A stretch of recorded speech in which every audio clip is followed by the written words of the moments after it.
Sir, am I audible? Yes, ma'am. You are audible. Good morning. Good morning. Good morning, ma'am. Ano ba na? Aଜ୍ଞା madam.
Hello. Pritam mate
Good morning, sir. Yes, good morning. Good morning, sir. We are just waiting for 5 minutes, 2 minutes, so that our guest of honor will join. Okay, sounds good. Okay.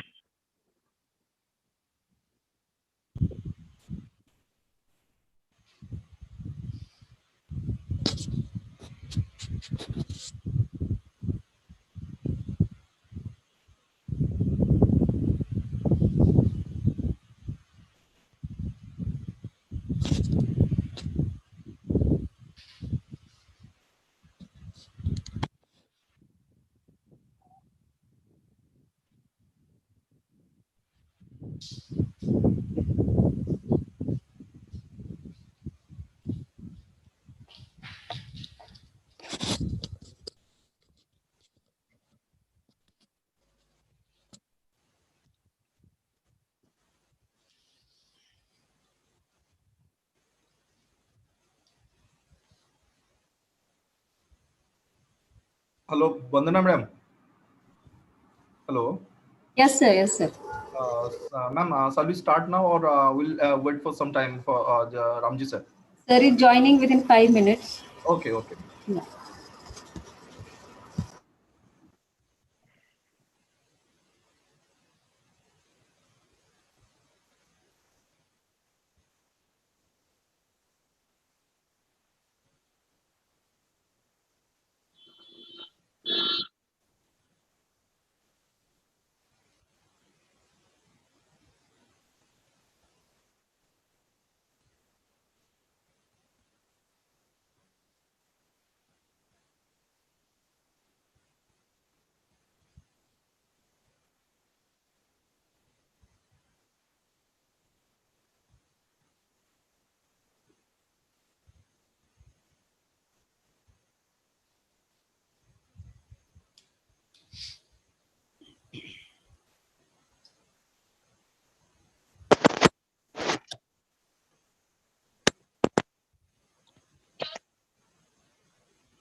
Soumya sir. Yes, sir. Hello. Yes, sir. Hello, Bala sir.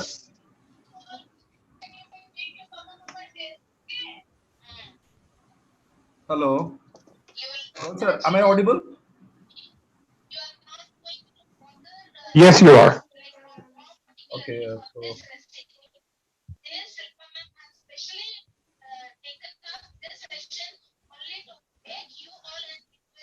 Soumya, am I audible? Again. yes, you are Yes. audible. Yes, sir.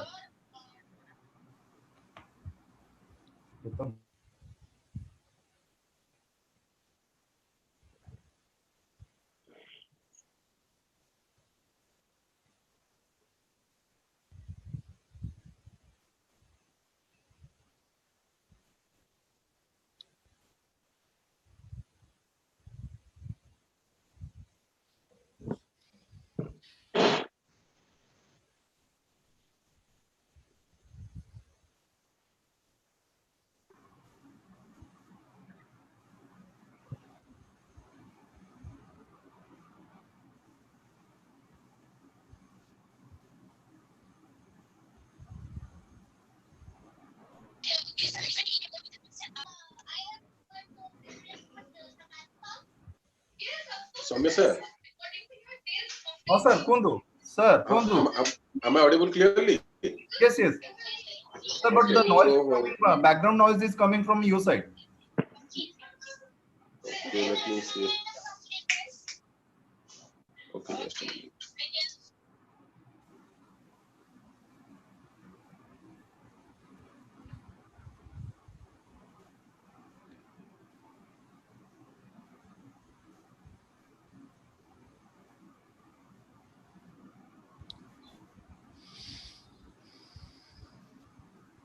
I request Vandana madam, please activate your video.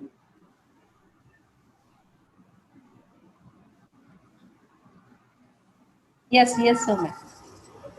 Done.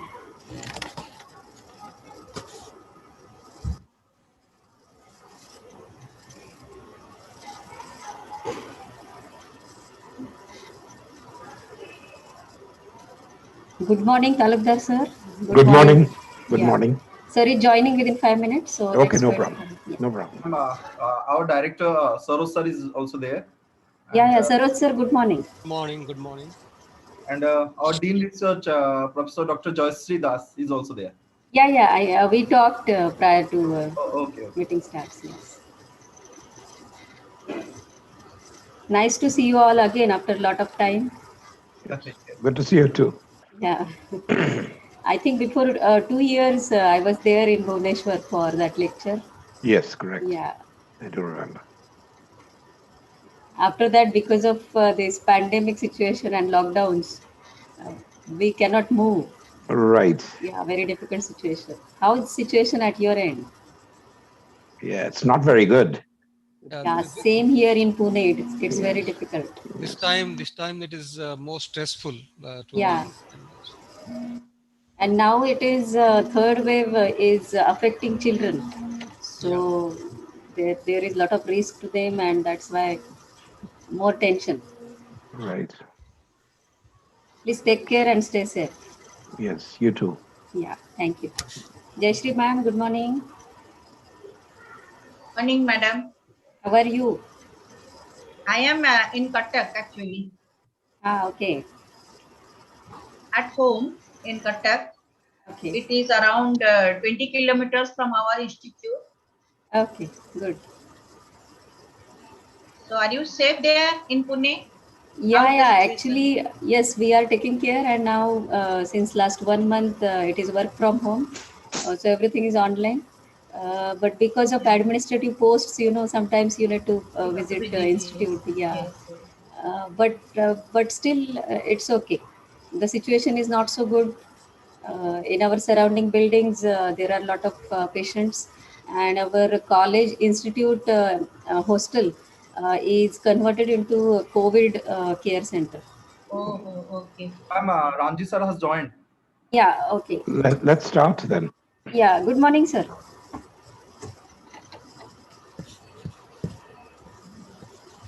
Professor Prasad, good morning, sir.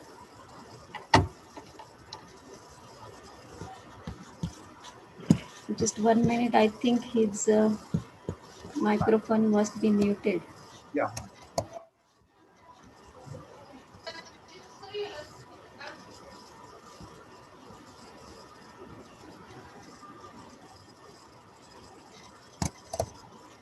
Can you see him, Soumya? Yes, yes, ma'am. His video is Yeah, coming, but his microphone is get muted. yeah, I cannot see him. Good morning, Ramjee, sir. Can you hear Yeah. me?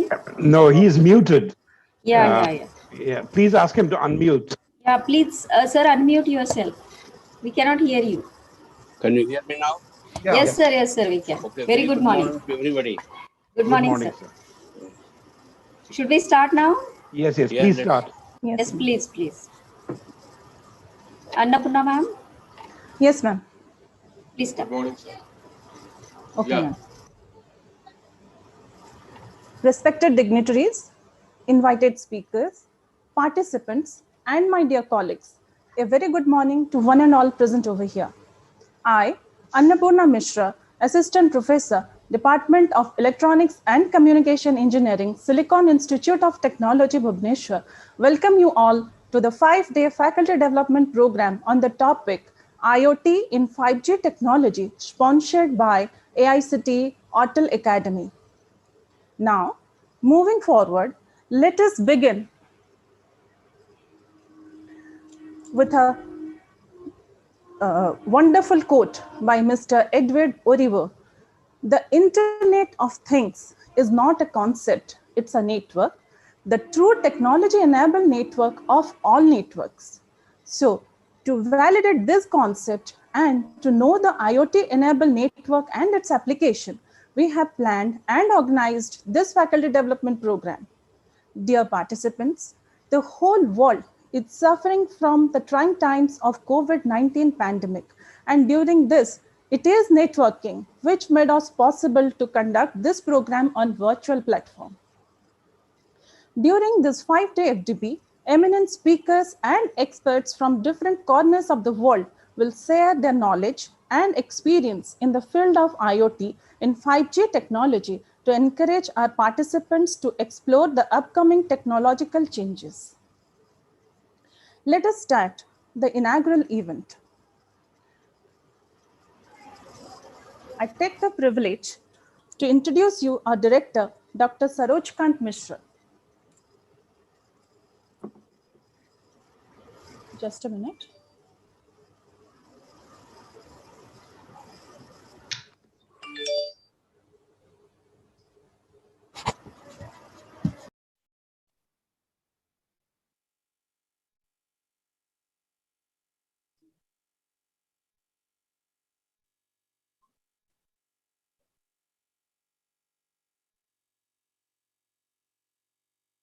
Dr. Mishra has completed his MSc and PhD in mathematics from IIT Kharagpur.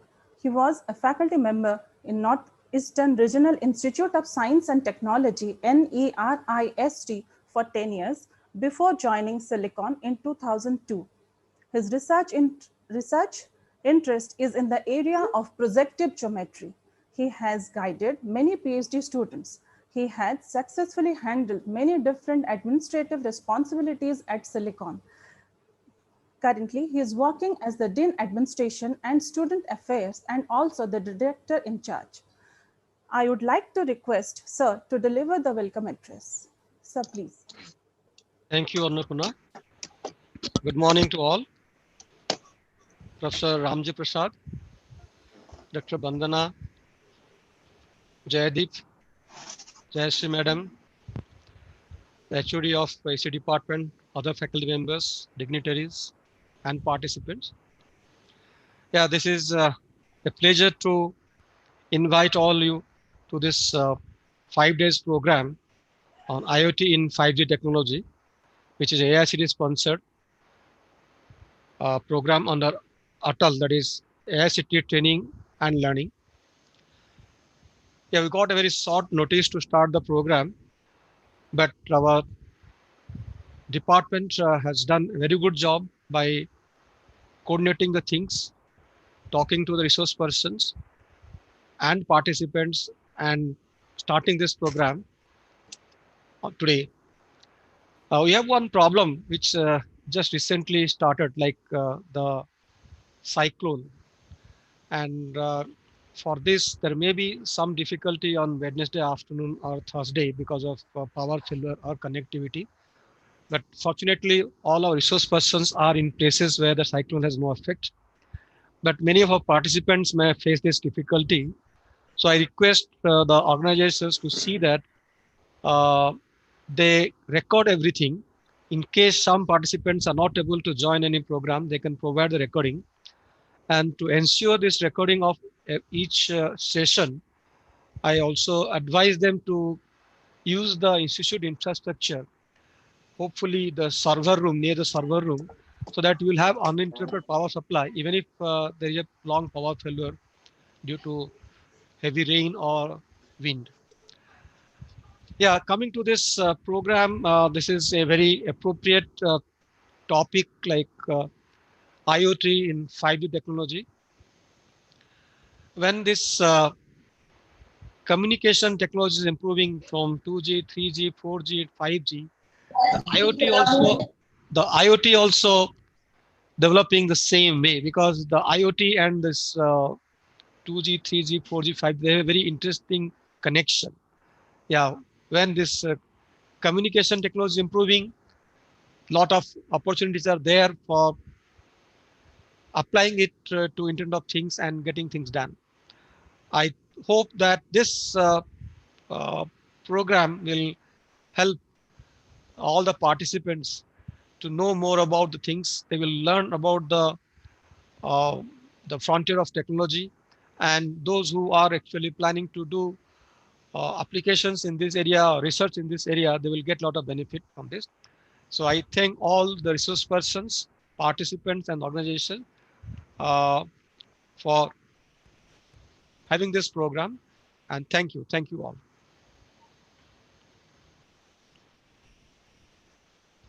Thank you, sir. Now, I would like to introduce you our principal, Dr. Jaydeep Talukdar.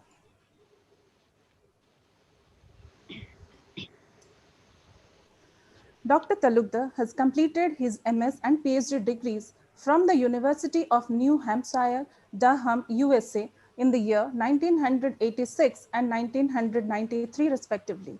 He has got 32 years of industrial experience in various industries of USA before joining Silicon. Dr. Talukdar joined Silicon in the year 2012 as a professor and presently working as the principal of our institute. His research area includes liquid cooling of electronic system, fiber optic sensors, water purification technology, and renewable energy utilization. I would like to invite Sir to address the gathering. Sir, please. Thank you, Annapurna.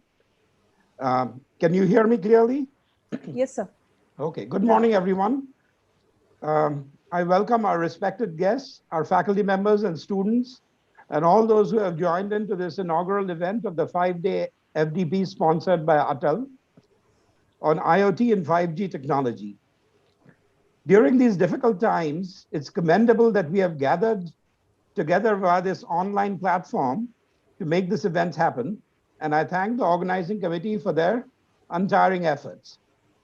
Here, I'll say a few words about Silicon Institute of Technology. Silicon Institute of Technology, Bhubaneswar, was established in 2001 with the objective of providing value-based technical education. It has carved a unique niche for itself in the academic map of Eastern India, and its academic prowess is now well known. Silicon Institute of Technology is an autonomous institute, having been granted academic autonomy by UGC in 2018. We are ranked within the top 200 engineering institutes in India by NIRF. Also, 3 of our programs are accredited by NBA. Silicon is also accredited by NAC with a grade A and has been recognized and awarded as the best performing Institute Innovation Council IIC of the Eastern Zone in 2019. In the Atal ranking of institutions, Silicon is ranked with a 5-star rating. Silicon adheres to a 3L quality of lecture, library, and laboratory. We are continuing to develop our superior infrastructure, including technology-enabled lecture theaters and discussion rooms to help with the dissemination of knowledge in comfortable settings. Silicon believes in a student-centric approach to education, creating both a competent engineer and a well-rounded person who can contribute meaningfully to society. We go that extra mile to provide students with an opportunity to combine career advancement with professionalism and be part of an all-round personality development. We believe that we produce good engineers who are also good human beings. Our students have done well in regional and national level competitions over the past few years and have won the hackathon competition several times. New and exciting areas in technology are appearing on the horizon, like artificial intelligence, robotics, nanotechnology, and IoT. This leads us to the online FDP that we are about to start today on IoT and 5G technology. This network of physical devices with embedded electronics will hopefully make life easier in cities by supporting a massive number of IoT connections to things like traffic lights and smart electric meters. We have a number of very eminent national and international personalities in this field who will enlighten the audience on the topic of IoT and 5G technology. Enjoy the lectures, and I'm sure it will be a very meaningful and learning experience for all the participants. Thank you. Thank you, sir. Now, moving forward, let us welcome the Dean Research of Silicon Institute of Technology, Dr. Jayashree Das. I take the privilege to welcome ma'am.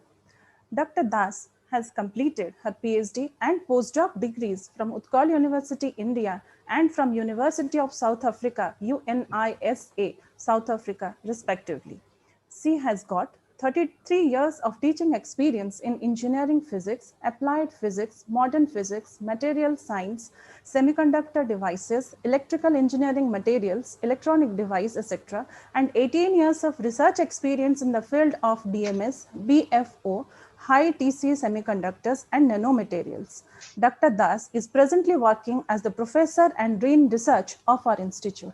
I would like to invite ma'am to address the gathering. Ma'am, please. Thank you, Annapurna. Am I audible clearly? Yes. Yes, ma'am. Okay. Good morning and warm greetings to one and all present for the program. From today, I'm happy that ECE and EIE departments combiningly are organizing a faculty development program on IoT. This FDP has been selected and financed by the Atal Academy. So I have to share a few information about the Atal Academy and the program conducted by the academy. So I may take a longer time, but if my speech is going to be longer than that required, Annapurna, please stop me. Yes, ma'am. Okay. You may continue. Well, as we know, The All India Council for Technical Education, which we know as AICTE, aims for the development of quality technical education in the country through various schemes, which are launched by the Ministry of Human Resource Development, MHRD, and such programs are Swayam, MOOCs, startup initiatives, yoga activities, and many others. AICT also realizes the need to train the young generation in skills sector and also to train the faculty and technicians in their respective disciplines. It was felt that training with latest tools and technology is vital for keeping an institute competitive and more productive. Training also helps a lot to enhance the knowledge and skills of the students to make them more employable and to have global competencies. It also transfers them to harmonize with society and make them a good citizen as well. For the smooth and effective implementation of the idea of enhanced learning by appropriate and adequate training programs, AICT announced the establishment of AICT Training and Learning Academy, which is also known as the Atal Academy, in September 28. At that time, there were only 4 nodal centers. But later, in the next year, in September 2019, it was expanded to accommodate 11 more centers across the country by the Honorable Minister MHRD Sri Ramesh Pokhriyal Nishank. The mission of the academy was to establish the Atal cell in all the technical institutions, to establish academy's web portal and mobile application to carry out its operations, also to build a database of trainers, experts, video repositories, training materials, and training needs for the technical institutions. Its objectives are to plan and help in imparting quality technical education in the country, to support technical institutions in fostering research, innovation, and entrepreneurship through training, to stress upon empowering technical teachers and technicians using information and communication technology, to utilize Swayam platform and other resources for the delivery of trainings, to provide a variety of opportunities for training and exchange of experiences such as workshops, orientation programs, learning communities, peer mentoring, and other faculty development programs.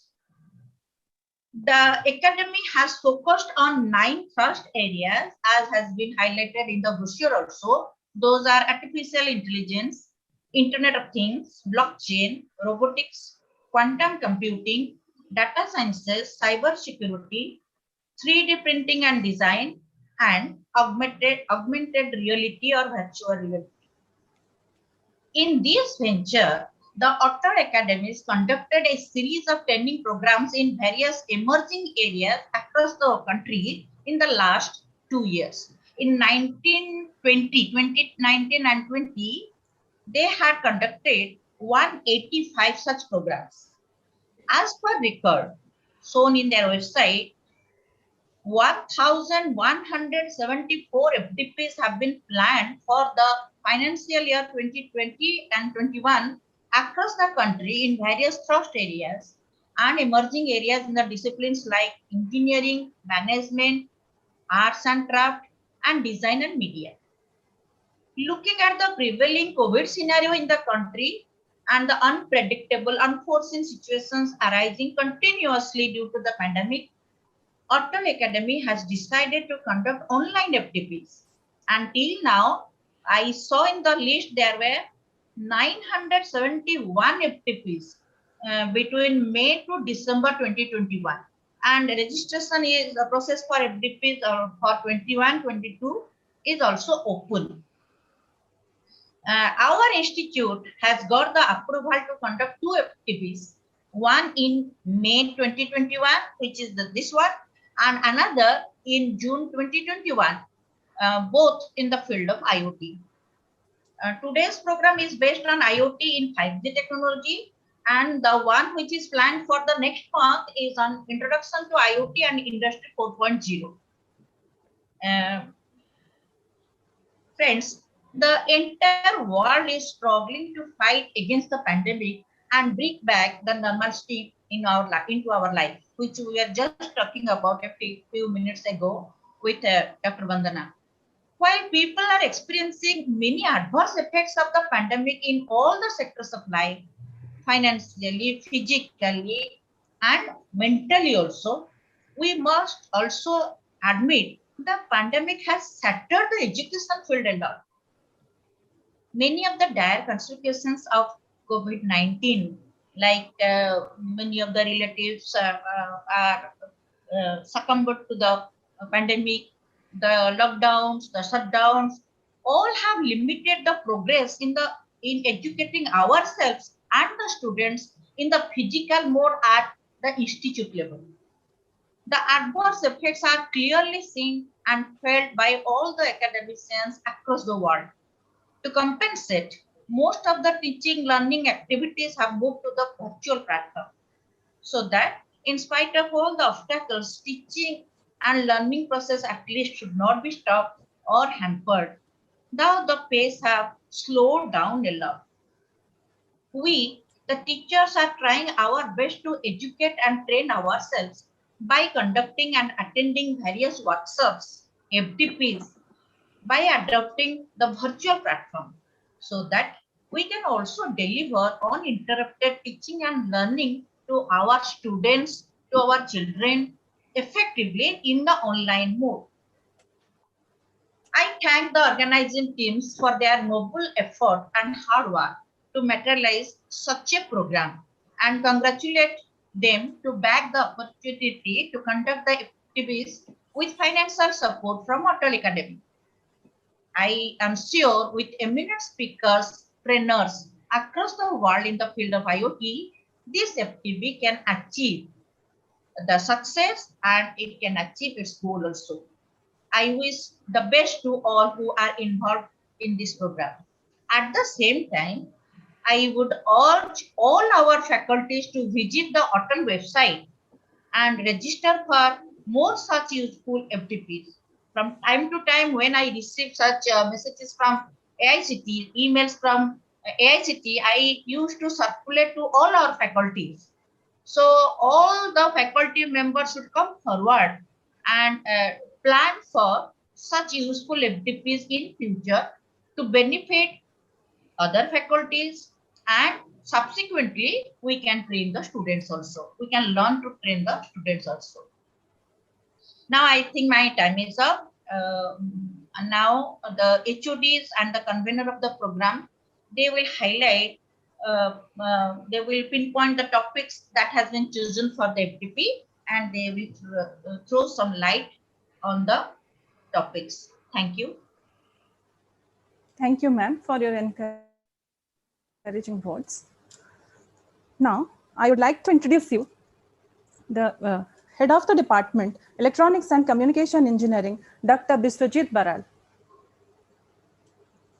Dr. Baral has completed his MTech and PhD degrees from BPUT Odisha and Maulana Abdul Kalam University of Technology, Kolkata, India in the year 2011 and 2020 respectively. He has got 17 years of teaching experience. His area of interest includes VLSI, microprocessor, analog electronic circuit, digital electronic circuit, etc. His research area includes semiconductor devices modeling and simulation and VLSI design. Presently, he is working as the Associate Professor and Head of the Department of Electronics and Communication Engineering, Silicon. Now, I would like to invite Dr. Baral to address the gathering. Sir, please. Thank you, madam. Am I audible? Yes, sir, you are audible. Yeah. Respected guest of honor, respected director sir, principal sir, Dean Research, Dean Academics, Vandana madam, my dear colleagues and dear participants. A hearty welcome to all of you on behalf of the organizer team and from the entire Silicon family. to the first online AICT sponsor or called FDP on Internet of Things in 5G technology. Thanks to AICT for giving us the opportunity to conduct this program. During this tough time where Corona is making everybody's life miserable, every day getting news of death cases of family members, relatives, and one more cyclone is on the doorstep. Unfortunately, yesterday night onwards also, I am having cold and fever. So I am also having tremendous psychological pressure. But still, hats off to the organizing team who take the pain to conduct this event with a very short notice period of time. We are quite fortunate that with this short span, we have arranged almost 15 different renowned international and national speakers all over the globe. The FDP consists of several informative talks, few hands-on practice, a quiz, and many more from the experts of industry, academic university, and research laboratories. I had a strong belief that these 5 days of program surely give us enough scope to develop ourselves and use our learning for the betterment of our students. Humble request to all the participants to be interactive with the speakers and try to extract the maximum knowledge from the speakers. Use the best of your valuable time. With all my best wishes, hoping this 5 days FDP will be a productive one for each and every participant. Have some learning days ahead. Thank you very much. Thank you, sir. Next, I would like to introduce you the program chair of the FDP, Dr. Vandana Milind Rohokale. Dr. Rohokale received her BE degree in electronics engineering in 1997 from Pune University, Maharashtra, India. She received her master's degree in electronics in 2007 from Shivaji University, Kolhapur, Maharashtra, India. She has received her PhD degree in wireless communication in 2013 from CTIF, Aalborg University, Denmark. She is pursuing her postdoctorate from Aarhus University under the guidance of Professor Ramjee Prasad. She is presently working as a professor in Singhad Institute of Technology and Science, Pune, Maharashtra, India. Her teaching experience is around 23 years. She has published many research journals of international repute. Her research interest includes cooperative wireless communication, ad hoc and cognitive networks, physical layer security, cyber security, etc. I would like to invite ma'am to speak few words and take the event forward. Ma'am, please. Yes, thank you, Annapurna ma'am, for such a nice introduction. Now, I'd like to introduce today's guest of honor. Can you see my screen? Ma'am, let me stop sharing. Yes, please stop your screen so that I can. Pritam, just allow ma'am to share screen. Yes, I can share from here. Can you see my screen? Annapurna ma'am, please let me know. Yes, ma'am. Okay. Now it is coming. Yeah. Today's guest of honor, good morning. Today's guest of honor is Professor Dr. Ramjee Prasad. He is professor and president of CTIF Global Capsule CGC at Aarhus University, Denmark. And his topic is 6G and beyond. It's my privilege to introduce such a good personality, and he's great. And he was my supervisor as well at my PhD and postdoc as well, and I consider him as lifetime guide or supervisor for me.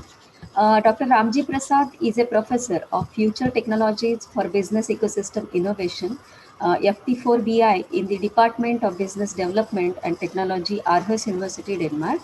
He is the founder president of the CTIF Global Capsule CGC. He is also the founder chairman of the Global ICT Standardization Forum for India, which was established in 2009. GISFI has the purpose of increasing of the collaboration between European, Indian, Japanese, North American and other worldwide standardization activities in the area of information and communication technology and related application areas. He has been honored by the University of Rome Tor Vergata, Italy, as a distinguished professor of the Department of Clinical Sciences and Translational Medicine in March 2016. He is honorary professor of University of Cape Town, South Africa, and University of KwaZulu-Natal, South Africa. He has received Knight of the Dannebrog, which is the highest award given by the Queen of Denmark. He received in 2010 from the Danish Queen for the internationalization of top-class telecommunication research and education. So he has also received several international awards like IEEE Communication Society Wireless Communications Technical Committee Recognition Award in 2003 for making contribution in the field of personal wireless and mobile communications. Then he also received Telenor's Research Award in 2005 for impressive merits, both academic and organizational, within the field of wireless and personal communication. In 2014, he received IEEE AESS Outstanding Organizational Leadership Award for organizational leadership in developing and globalizing the CTIF, that is Center for Tele Infrastructure Research Network, and so on. He has been project coordinator of several European Commission projects, namely Magnet, Magnet Beyond, eVol, and so on. He has published more than 40 books, 1,000 plus journal and conference publications, more than 15 patents, and over 147 plus PhD graduates and larger number of masters, over 250. Several of his students are today worldwide telecommunication leaders themselves. Electronics and Communication Engineering Department and EIE Department of Silicon Institute of Technology is extremely happy and obliged to have you on IoT in a 5G FDP virtual board with us today, sir. May I welcome you with a virtual bouquet and request you, Professor Ramjee Prasad, to kindly take the charge of the inaugural session. Over to you, sir.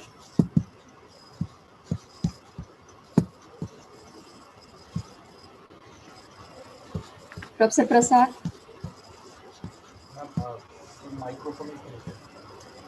Sir, please unmute yourself. Ramjee, Yeah, sir. can you hear me? Yes, sir, we can hear you. So good morning to everyone. It is Good morning, really my sir. great pleasure to address you virtually and to tell you something about future technology. Vandana, are you going to show my slides? Yes, sir. Can you see first slide, sir? First slide is guest of honor. No, it is not my first slide. It is your slide, I think. Yeah. Okay, just let me. Yes, I can. Yes, now can you see? No, not yet. Just a moment. I'll share the screen again. Yeah, now can you see? Yeah, now I can see the first slide. So as I told you, title of my talk is 6G and beyond. And I have been mentioned, I'm from Denmark, Aarhus University, and my organization is CTIF Global Capsule. I have thought that let me tell you a few words about CTIF Global Capsule. Can you go to the next slide, Vandana? Yes, sir. Yeah. CTIF Global Capsule. It has been launched in 2004 in Denmark. So roughly it is 21. So 17 years old organization, very new organization, but very active and dynamic. It is an international, non-profitable, independent, cross-interdisciplinary organization. It covers various areas and research. Particularly, we have vertical research and horizontal research. In the vertical research, we cover many areas. Just I will give a few examples. Connaissance. Connaissance represents integration of communication, navigation, sensing, and services. We are handling multimedia communications, future wireless technology, and many other areas. I will not go for that. And we look also for standardization. And as mentioned, India, we have global ICT standardization forum for India, and we cover almost all aspects of wireless technology. We are organizing 3 or 4 events every year in India. Then we cover the security, trust, and most important, we cover one important area, what we call in Sanskrit, Chittakaya Nivesh Asthan. Chit, I think all of you understand. Mind, Kaya is body, Nivesh is investment, and Asthan is the location or abode. So abode for mind and body. This is very important area, and we have broad research activities in Denmark, in Aarhus University in this particular area.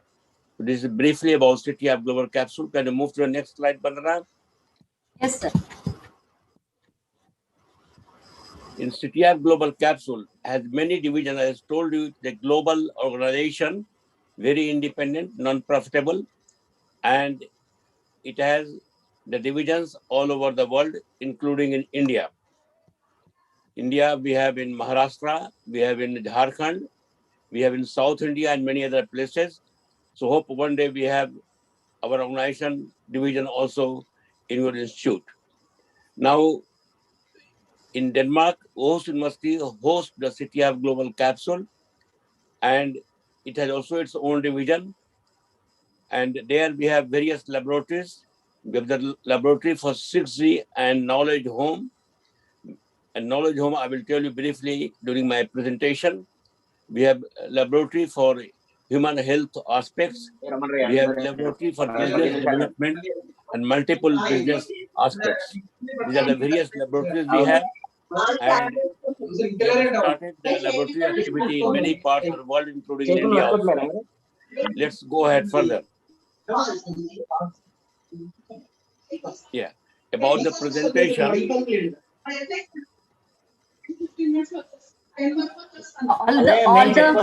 All the participants. Yeah. Yes. All the participants are requested to mute themselves, please. Okay. Yes, That's sir. good. A lot of noise was coming in the background. Yeah. Yes. So my presentation will cover 6G and beyond. So as you know that every 10 years we have new generation, and 5G is launched in 2020 in Denmark. Whole country has the 5G, and India perhaps it is going to implement soon. I don't have the exact news what is the status in India for 5G, but globally it is happening, and research in 6G has already started. Just recently, I have published a book on 6G, The Road to the Future Wireless Technology 2030, and we will define what is 6G briefly in my presentation. Then we'll discuss about the key drivers for 6G roadmap, SDGs, and Society 5.0. We'll talk about artificial intelligence. Quantum era is very hot topic at the moment. Hyperscalers era, 6G, MEC, and so on. We'll talk about 6G use cases. We'll briefly talk about business model, as my department is known as business development and technology, and play a role between business development and technology. So I thought, let me say a few words about business model as well. And briefly, I will talk about beyond 6G. Let's go ahead. About 6G. It's really very interesting area which we will develop. Very difficult to imagine what 6G will be. And just 1 second. Let me open my slides also so that I can know what I'm talking. Yes, so I'm slide number, this is the 5, sir, 5. slide 5.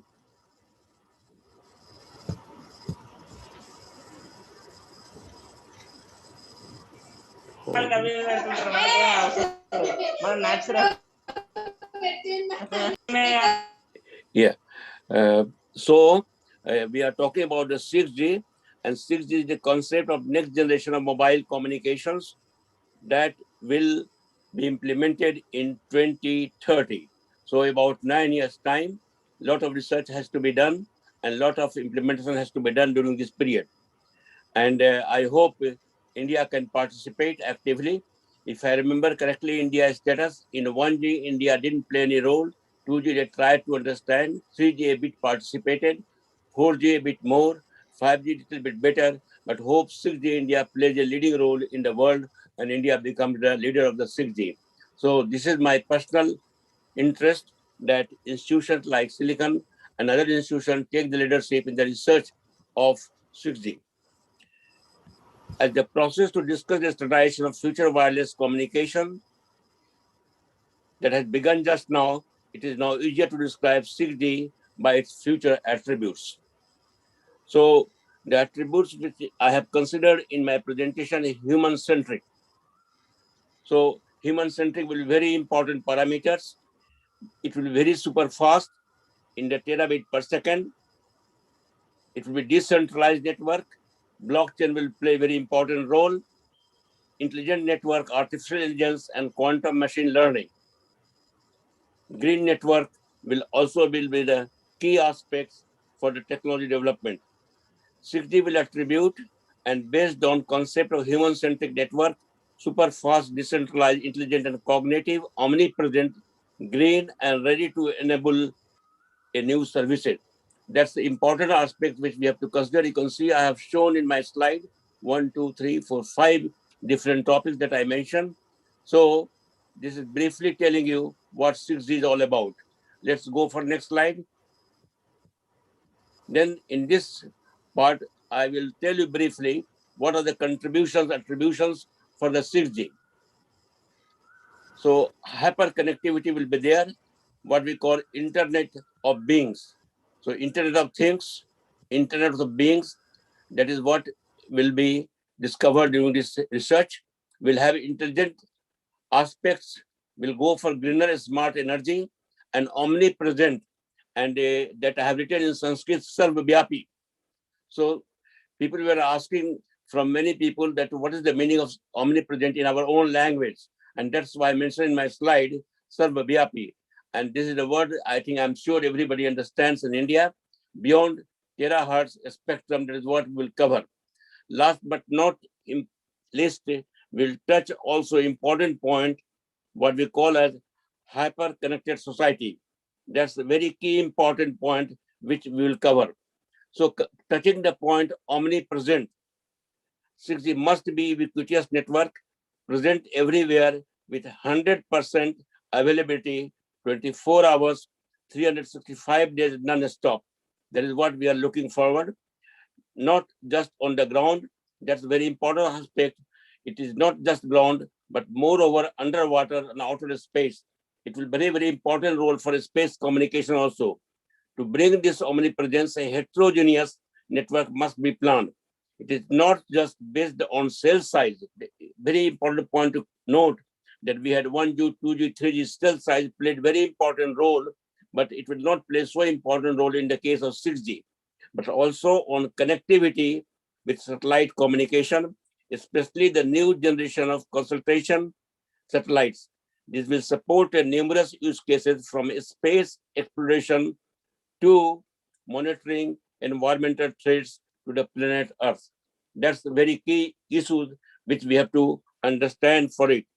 About super hyperconnectivity, 6G latency will be very, very small, almost zero, in the order of 0.1 milliseconds. That's another aspect. The 6G will have very, very low latency, almost zero latency.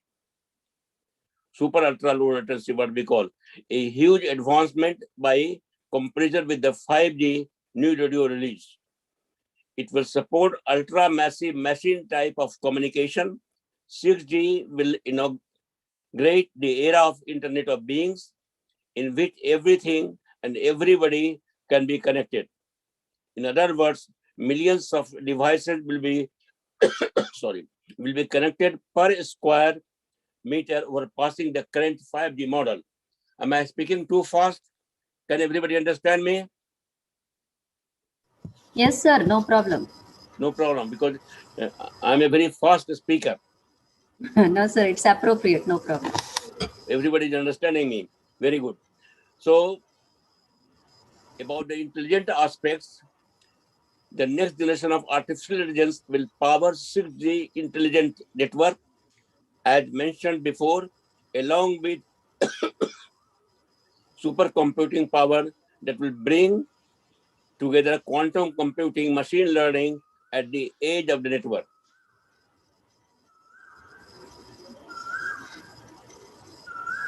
Then coming to the point of aspect of greener, 6G will need to be connected with a smart energy end-to-end to control energy consumption.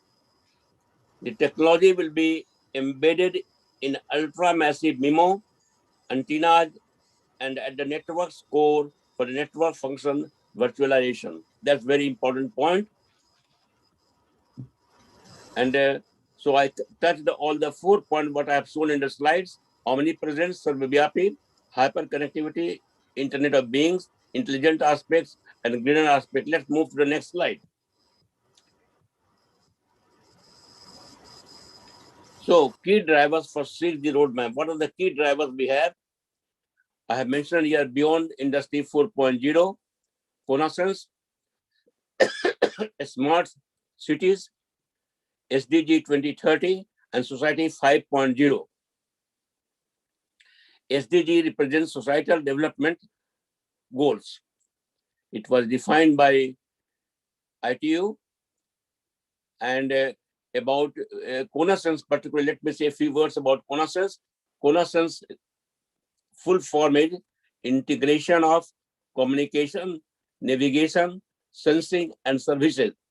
That's the very important aspects for the 6G, that communication, navigation, sensing, and services all will converge together. As I told you, that 6G will not be just cellular network. It will, all aspects it will cover, and it will support the space communication program, other issues underwater, above water, and all the areas it will cover.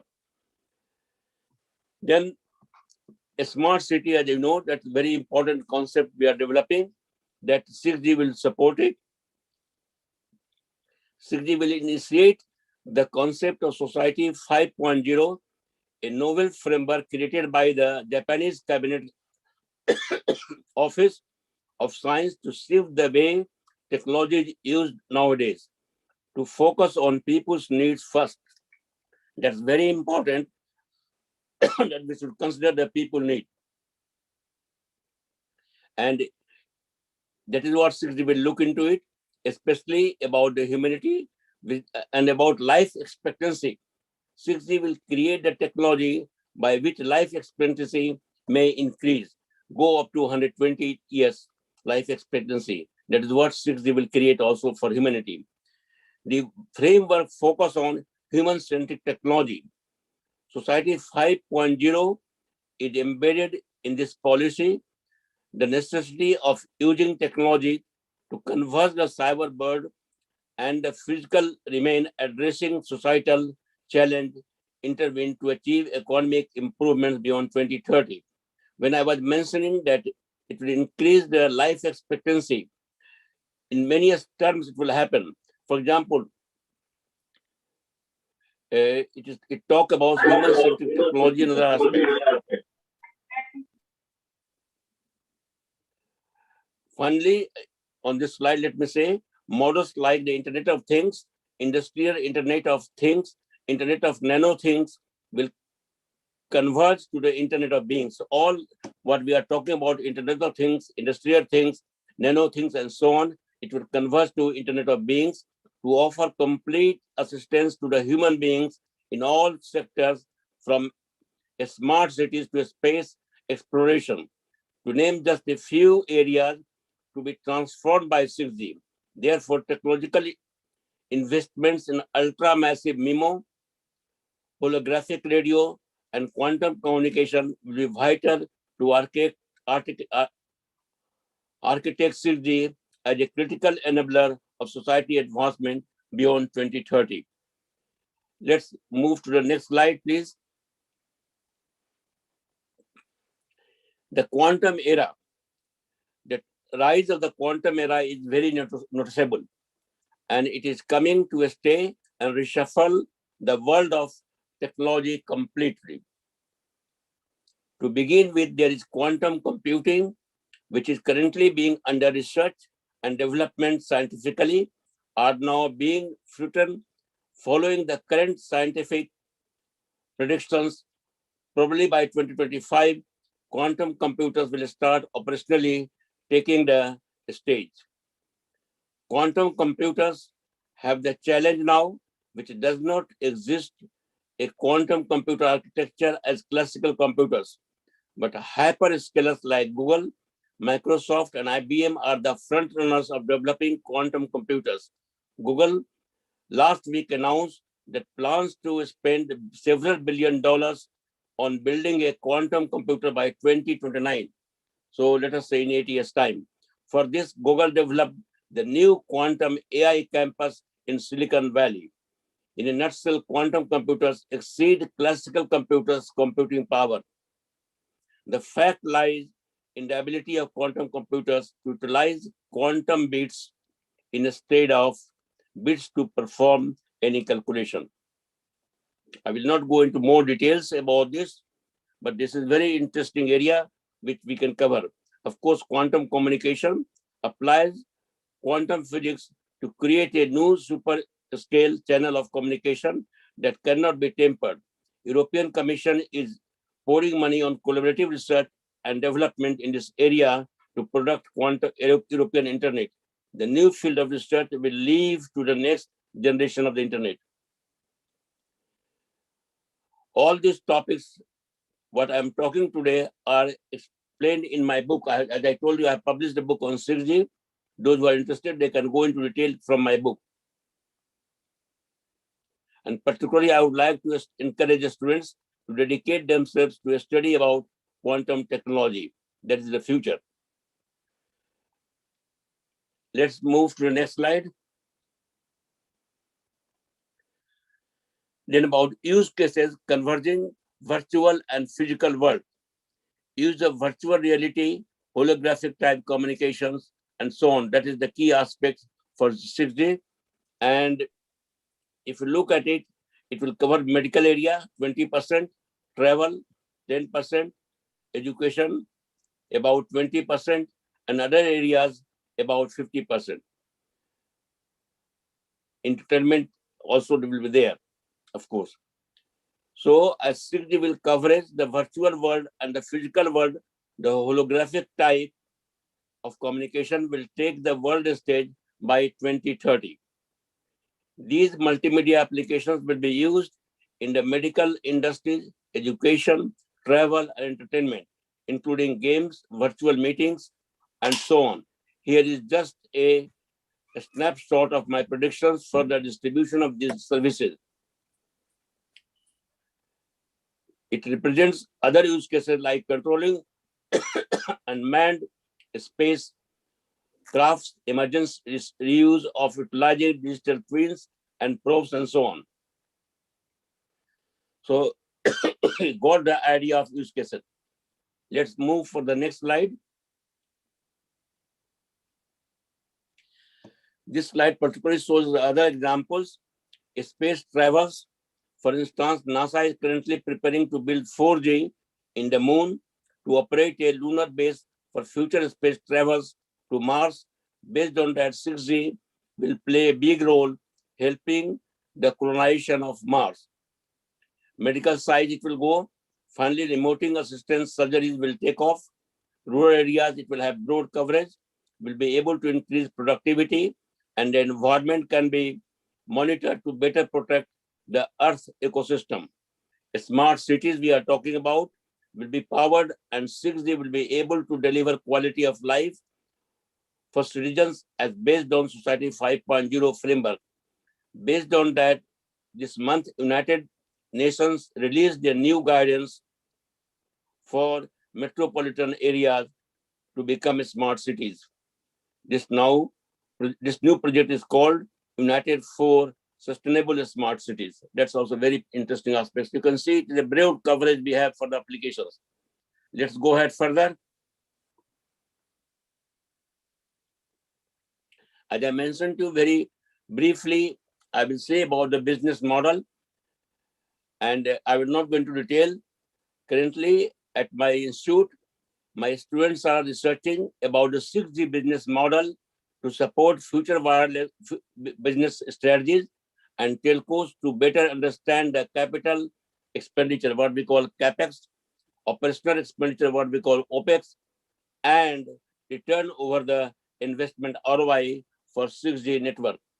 All of this is necessary to avoid the current situation with 5G, where business executives and investors are not sure where the 5G return over investment will come. So to be sure that it does not happen in 6G, we are going ahead with development of 6G model, business model, particularly considering CapEx, OpEx, and ROI aspects. Yes, move to the next slide, please. Okay, beyond 6G, because the topic is 6G and beyond. So shortly, I have discussed with you about what is 6G, what are the possibilities of new technologies, what are the various applications, what are the cameras, all these aspects I have discussed. Let me tell you briefly about beyond 6G, what will happen beyond 2030. So one most important aspect which I want to mention to you about knowledge home. Still, I remember that particular evening when I defined knowledge home. It was, if I remember correctly, my 100th PhD celebration in Denmark. Many of my students were there, PhD students, my colleagues, my postdocs, my staff were there, and I was relaxed. I thought this is the day when I have not to talk. My colleagues, my students will speak. At the end of the evening, the chair of the committee, who was my PhD student, he came to the stage and asked me to the concluding remarks. And I was not prepared for that. I thought this is the time when I have to relax. It is the 100th PhD celebration. Let them talk, and I should sleep while they are talking. But they didn't give me time. Professor, please come to the stage and conclude the event.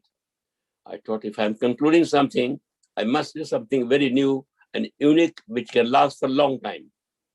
So in a minute, it came to mind, we should say a word home.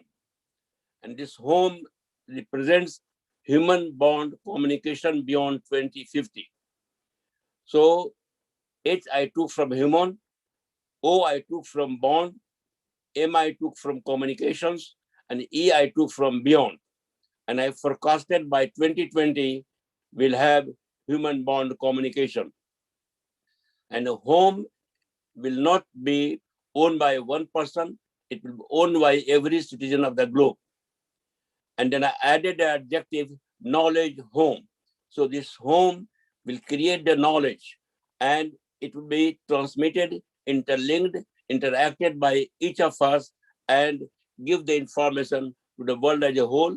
Forecast it is 2050. So you can see 3G, 6G, we are talking 2030. So 7G, 8G, and so on. One of my students who was the CTO of Nokia, his name is Tero Impera from Finland, and he forecasted because he was surrounded by the press reporters, and they asked what will happen about 7G and 8G. He said it will be Ramjee. And naturally, press reporter didn't know what is the meaning of Ramjee. He said he is nothing but my professor. So my forecast, nothing but Ramjee, but it will be knowledge home, which will be the main item for 2050 and beyond. Then we will talk about singularity. Human machine will work together. As I told you, it will increase the expectancy of the human life.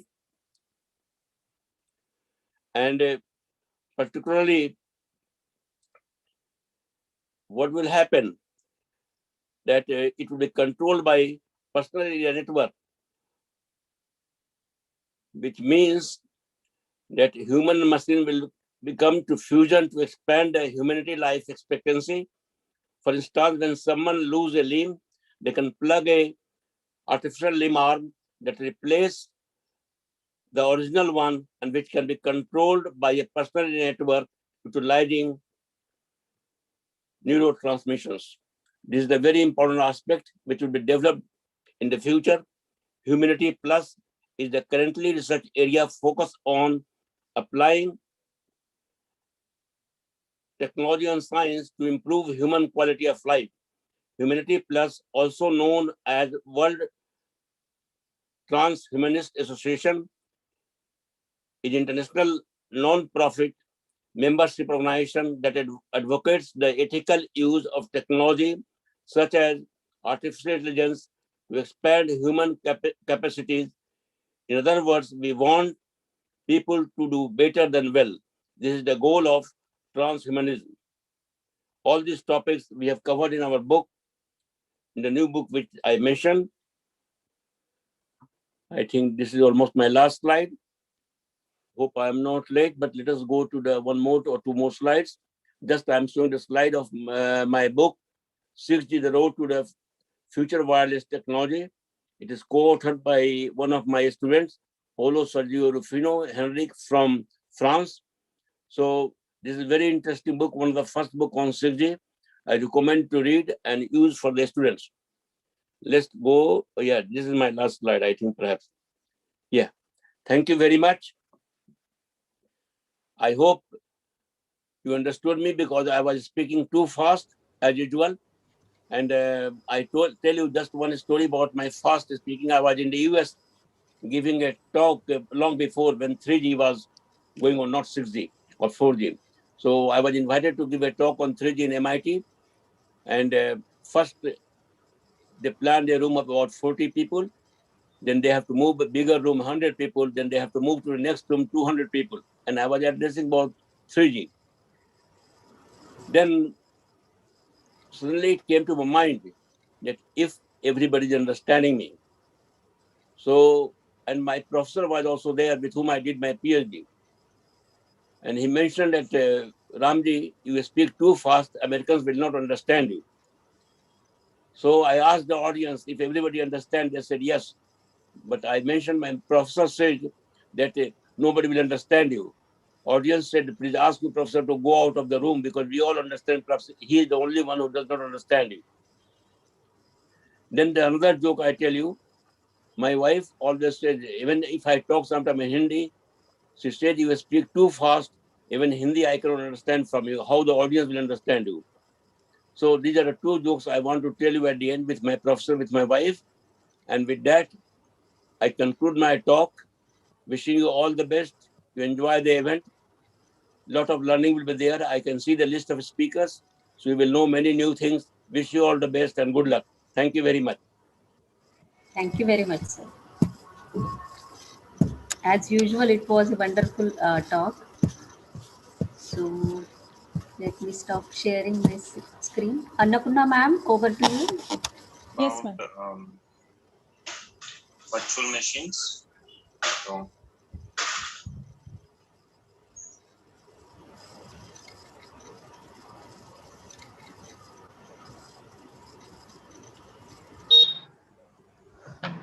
Thank you, sir, for your valuable inputs towards 6G technology. Thank you once again. Now, I would like to introduce you the coordinator of the FDP, Dr. Soumya Samal, the man behind planning and organizing this FDP. Dr. Samal has completed his MTech and PhD degrees from Utkal University, India and Technical University of Sofia, Europe in the year 2009 and 2019 respectively. He has got 15 years of teaching experience. His area of interest includes mobile communication, wireless sensor networks, heterogeneous networks, etc. His research area includes wireless communication and 5G technology. Presently, he is working as the Assistant Professor in the Department of Electronics and Communication Engineering, Silicon Institute of Technology, Bhubaneswar. I'd like to invite Dr. Samal to deliver the vote of thanks. Sir, please. Thank you, madam. Thank you. Respected dignitaries, experts, participants, and my dear colleagues. A warm and cherished morning to one and all present over here. It's my privilege to propose a vote of thanks and acknowledge the contribution of those who worked hard to make this event most successful. I, on behalf of my colleagues and the entire organizing team, first of all, I spread my most sincere thanks to the Almighty. I would like to thank the managing trustee of Silicon Institute of Technology, who have helped us to make this event possible to organize in the virtual platform. I would like to thank Professor Dr. Sarojkan Mishra, Director, Silicon Institute of Technology, Professor Dr. Jaydeep Talukdar, Principal, Silicon Institute of Technology, Professor Dr. Jayasri Das, Dean Research, Silicon Institute of Technology, for their continuous support and encouragement. I also extend a very hearty vote of thanks to Professor Dr. Ramjee Prasad for giving his vital time from his busy schedule to grace this meeting. I also thank to all the eminent speakers for gracing this occasion. Further, a big thank to Dr. Viswajit Baral, HOD SIT, and Dr. A.G. Mahapatra, HOD AI SIT, for their endless support and coordination. Without both of you, this event would not have been planned and organized. I also mention my deepest sense of appreciation to Professor Dr. V.M. Rohokale, HOD SITS Pune, for accepting my request to be our program chair and her valuable inputs towards the smooth conduction of this event. My hearty thanks to the event coordinators, Professor Annapurna Mishra, Dr. Bhagyalakshmi Jaina, and Professor Nalini Singh, for their enormous support for organizing this event.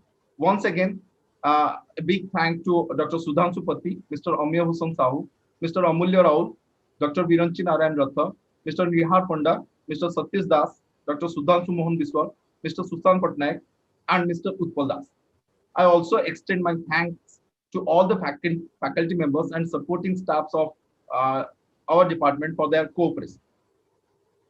A special thanks to our logistics team, Mr. Prasad Kumar Swai and Mr. Pritam Nanda. Last but not the least, I would like to thank AICT sponsored Atol Academy, who has accepted our proposal to conduct this event. Once again, my heartiest thanks to all the participants from different corners of India for participating in this event, without whom the event would not have been conducted. I wish this event to be a grand success to reach all your expectations in this field. With this, I conclude my vote of thanks. Have a great day. Thank you. Over to ma'am. Thank you, sir. With this, we have reached at the end of the inaugural ceremony of the Faculty Development Program. Now we will take a short break of 30 minutes, around 30 minutes, and we will resume with the technical session at sharp 11 o'clock. Till then, please have a break, and we will join at sharp 11 o'clock. Thank you. Thank you. Very much thankful to Ramjee sir, who honored us with his from his busy schedule. So thank you very much, sir. Bye-bye. Thank you all and have a wonderful day. We will join at 11 o'clock. Okay, bye-bye. I request all the participants to join at 11 o'clock, sir.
Hello, sir. Hey.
Aramin lang tanya.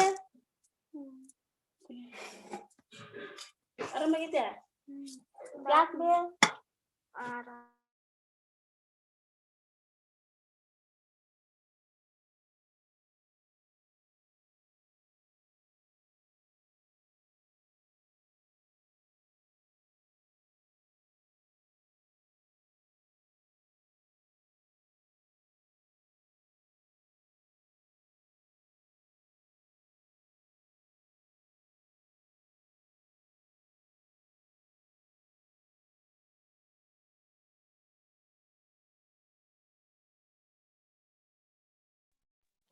Yes, ma'am.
Good morning, Mr. Amiya.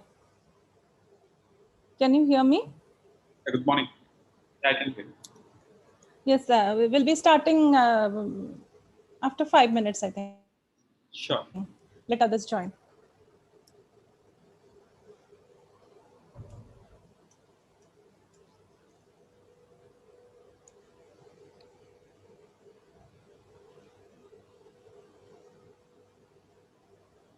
Excuse me, ma'am.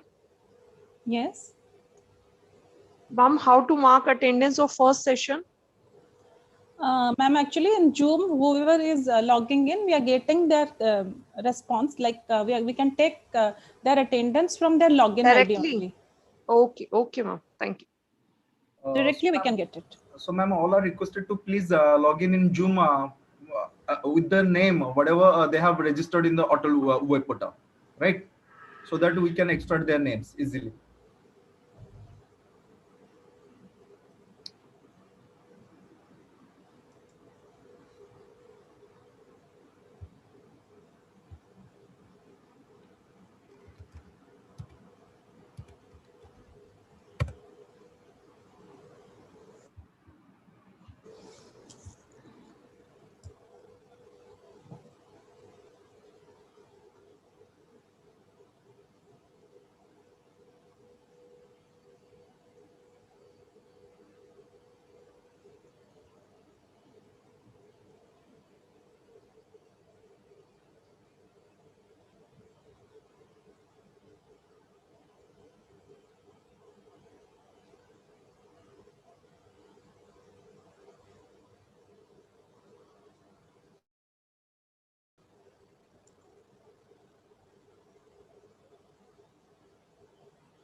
Hello, Anubhava ma'am. Yes, sir. Is the screen visible to you? Yes, yes. Okay, fine. Please scroll it down. Yeah. Let me see the slides.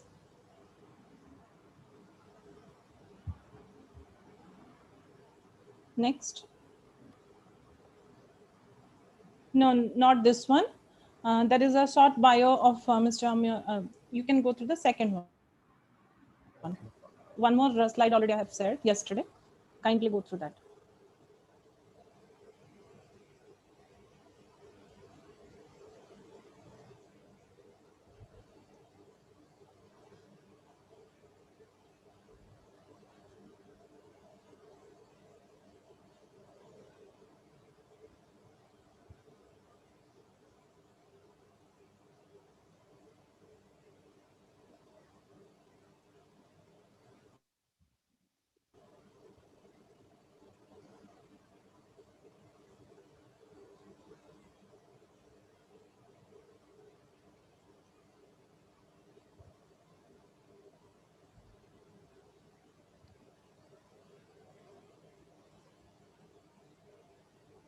Yes, sir, this one. Okay.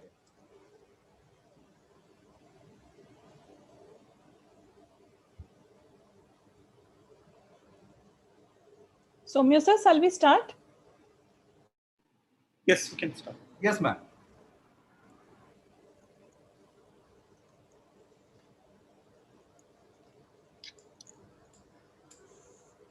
Welcome back. Let us start the first technical event of day 1 of the FDP in the topic IoT in 5G technology. I take the privilege to introduce you Mr. Amiya Kumar Samantray, the first speaker of our FDP. Mr. Amiya, founder and CEO of Atoms, a startup focused on connecting 1 crore machines to its platform by 2025 towards the mission of digitizing the operations of for remote asset manufacturing. Under his leadership, a startup had successfully reached pre-series investments of $700K and generated a revenue of $1 million.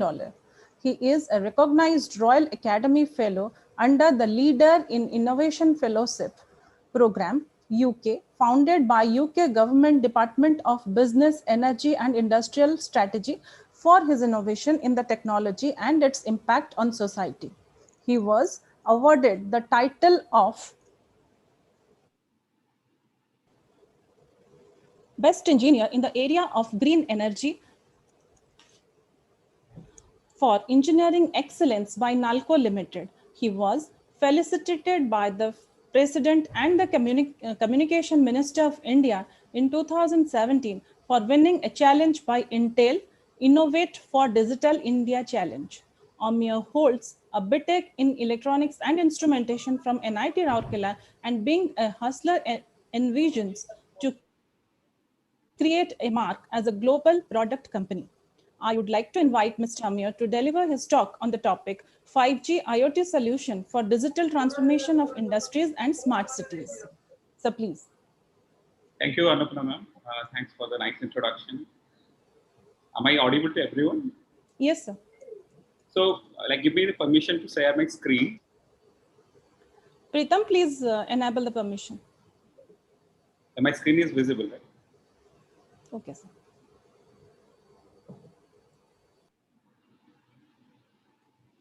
So basically, I think coming back to the topic, it's like early morning, and it's really we'll be discussing more about the technology, the future ahead in front of us. So 5G and IoT is the we can say the next decade of technology which will rule the world. So we are in the beginning stage of the digital evolution or the digital transformation we are looking at. So with the COVID happening all around, maybe digital transformation will accelerate to a greater scale.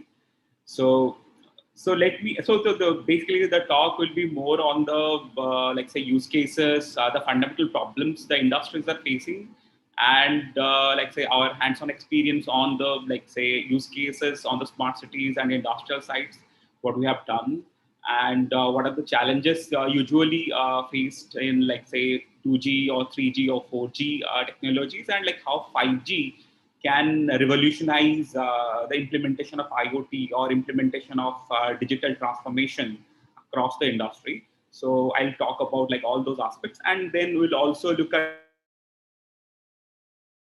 have implemented in the smart cities or in the industry. So talking about the digital transformation. So first of all, let's understand the problem, what is the context, when you talk about technology. So we need to understand what is the fundamental problem we're trying to solve here. So if you have look at industry 3.0 or industry 4.0, so you must understand the hardware as well as the software both have developed in a different bucket. So usually the hardware companies or the hardware manufacturers manufacture their machines or manufacture their devices in a different silo, and the IoT or the software companies, they come in a different bucket, and they develop their software in their side. So in both of the cases, there is no connection. So the point here is, so digital transformation or IoT, so fundamental problem we're trying to solve here is to bring both the pieces together. That means all the pieces. If you talk about, you must have heard about Tesla, right? So you talk about Tesla. So Tesla in the car is communicating to the cloud platform or to a centralized server.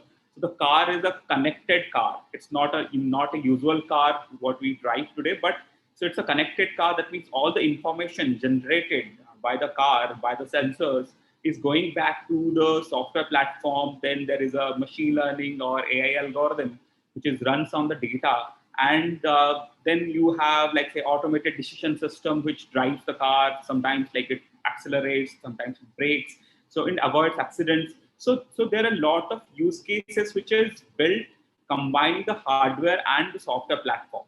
So if you talk about the fundamental problems, so one of the problems are like initially there are data silos. If you look at like industries today or cities today, so we don't have like machines, or you don't have assets which is talking to the internet, right? So if you have like look at like last 10 or last decade or last 10 years, so we have seen the booming of like say Facebook or WhatsApp or Instagram, right? So all these platforms like brought all the human race together. So we are now more connected. So we are communicating with each other in a much greater extent, or like in a much better way. So the information is broadcasted instantaneously. So what is believed here like in the next decade? So next decade will be for the machines. Next decade will be for the like machine connectivity. So we are talking about like connecting 50 billion devices, or maybe more than that. So these devices will be primarily the sensors, or like say smart home devices, the automobiles, the like industrial assets. So all these things will be happening in the next decade. Initially, if you look at like last 10 years, so the fundamental problem we're talking about is like data silo. Then there is very high, low resolution data, or like say inaccuracies in the data coming from the machines.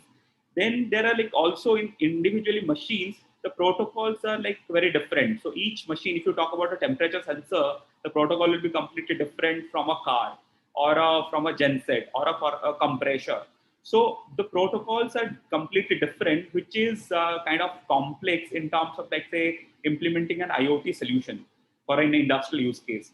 When you talk about like the software side, like in the software side, like so whatever data we are looking at today is not real time. So it's more about like say human entry data, or like say people are like manually entering data in some platform, some Excel sheets or some software, but like still the data is not coming automatically from the machine. That means the machine is not directly talking to the humans. So what we're talking here is the next level. We're talking about a digital transformation where actually the machine is talking to the humans directly. So imagine a scenario that like, so you stay in like say maybe Bombay, and you're coming to Bhubaneswar, and you don't know which of the area is getting flooded. So if the like sensors are connected, if you know exactly, okay, so you're like say like maybe in some part of Bhubaneswar is flooded, and like you can't drive into those areas.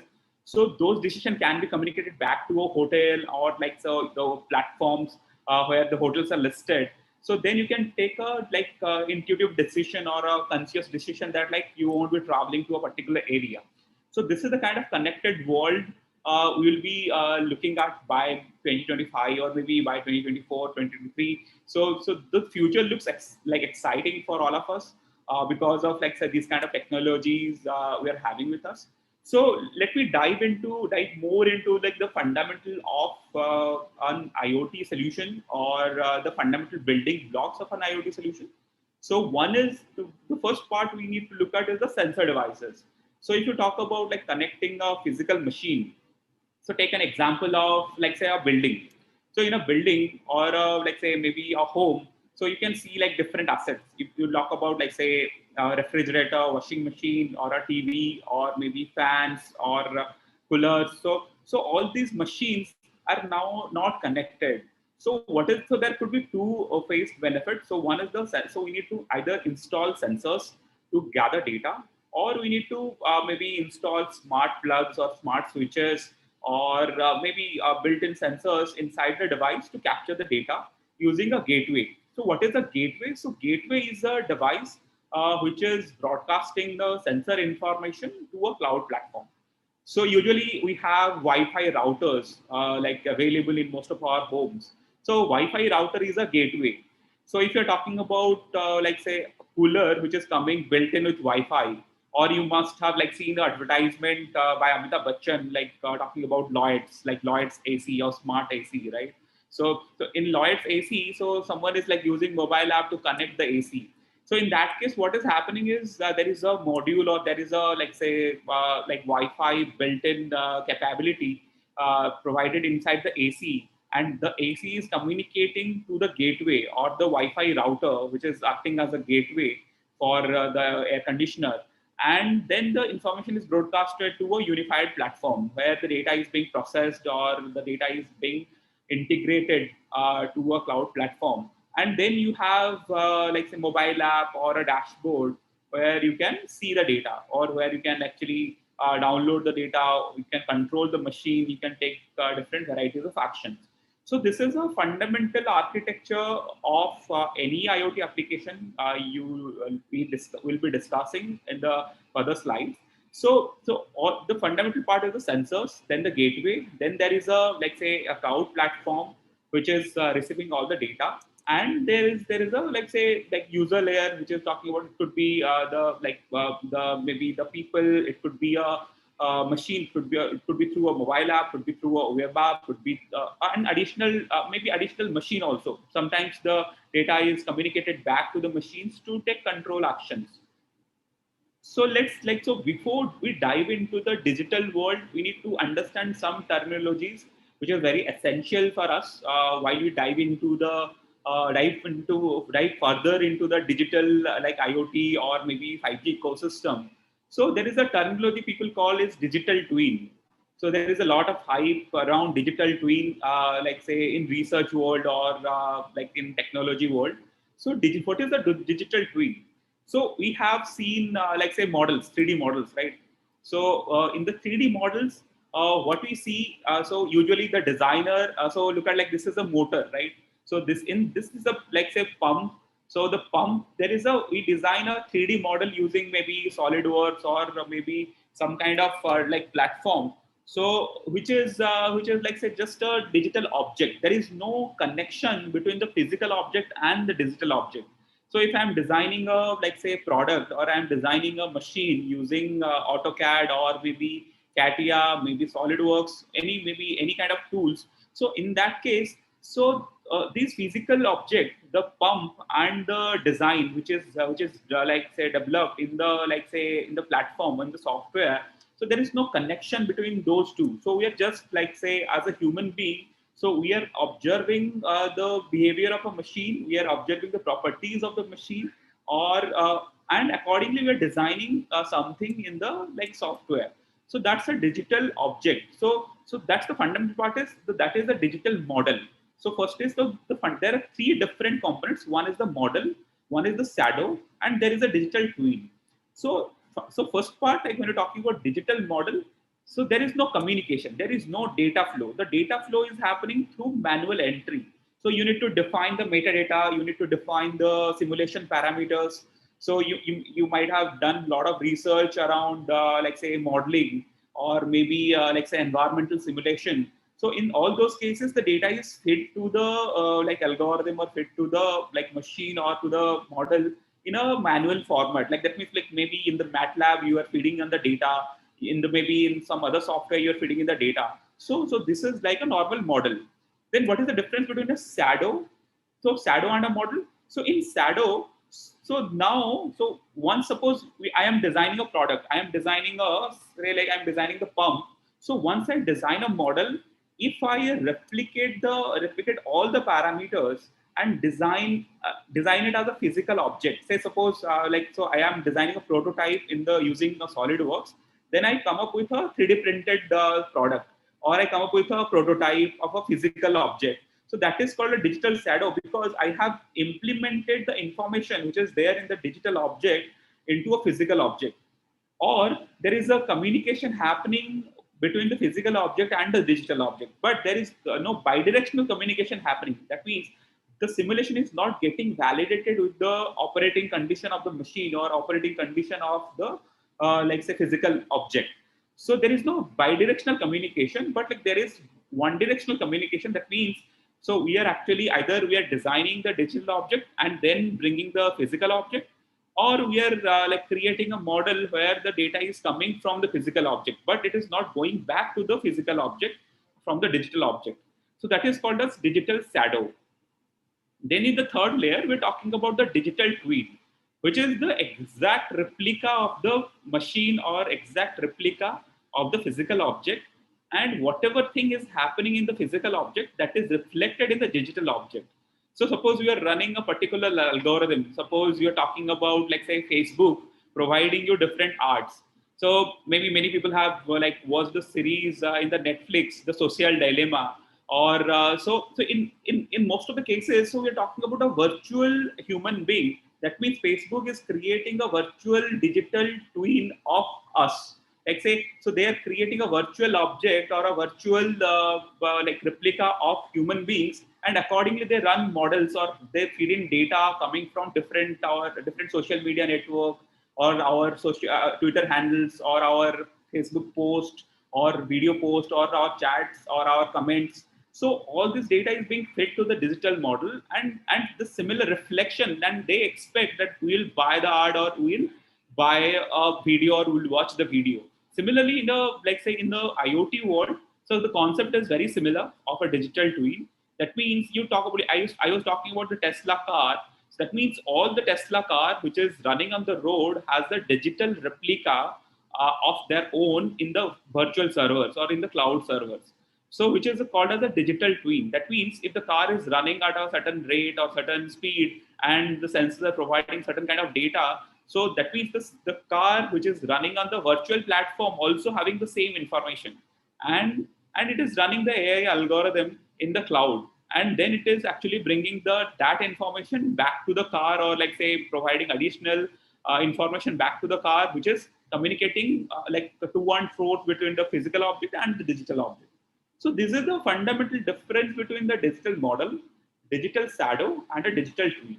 So with this understanding, let's dive into the further like of the detailed architecture, like say how a typical IoT solution will look like when you explore into a factory environment or into a like say city environment. So there could be like say three fundamental layers. So one is the like physical asset layer. You can see in the like say center part of the like say circle. So one is there is like physical assets. So it could be a like say energy meter, could be a gas analyzer, PLC, could be a motor, could be flow meters. There could be many such assets which is already available in the factory floors or already available with the like say industries, and the sensors are there. So now the second part where the IoT, the first layer of IoT begins is the communication. So first of all, we need to establish the communication between the like say the physical object and the virtual platform we're talking. So to establish the communication, we have like say multiple options available. It could be directly through the machine can directly connect it to the internet using a standard gateway, or it can create a network. So we can call it like say wireless sensor network. We are calling it like say maybe wireless sensor network. So usually if you talk about like say maybe so in a factory floor, if there is like say 400 or 500 different machines already used in the manufacturing process, so how we can actually connect all those machines? So definitely GPRS would be a costly solution.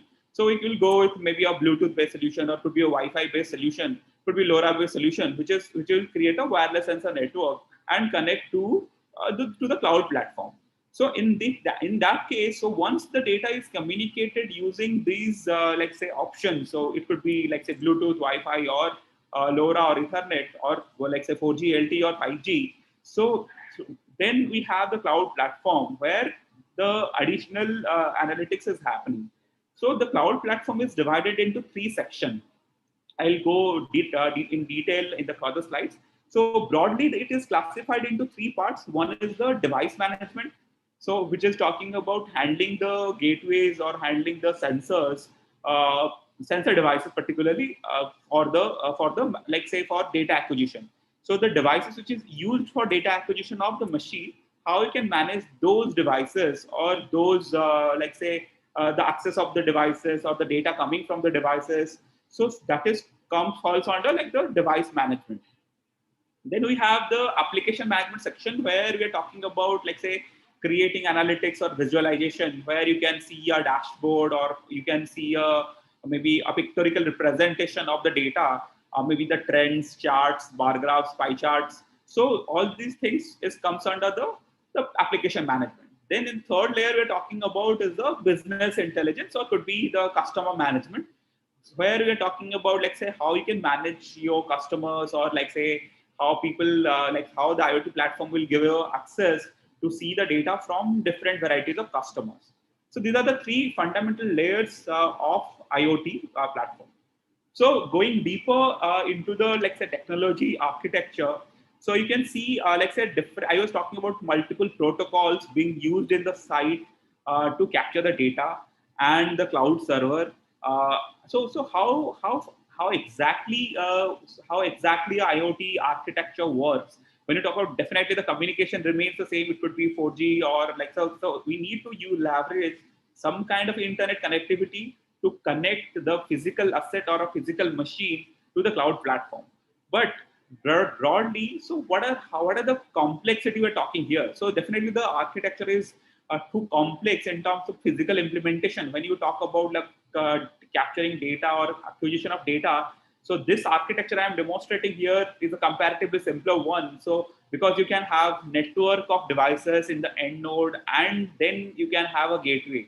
So rather than having a simple PLC here sitting and like communicating with the IoT gateway, you can have another network of sensors, or you can have another wireless sensor network which can directly communicate to the gateway. Then it's communicating to the cloud platform.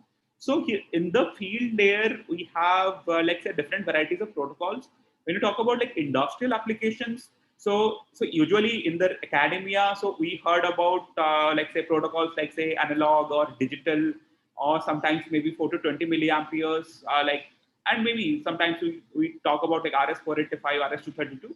But beyond that, like so there are like so in industrial standard, Modbus could be one of the like say major protocol which is used across like say industries.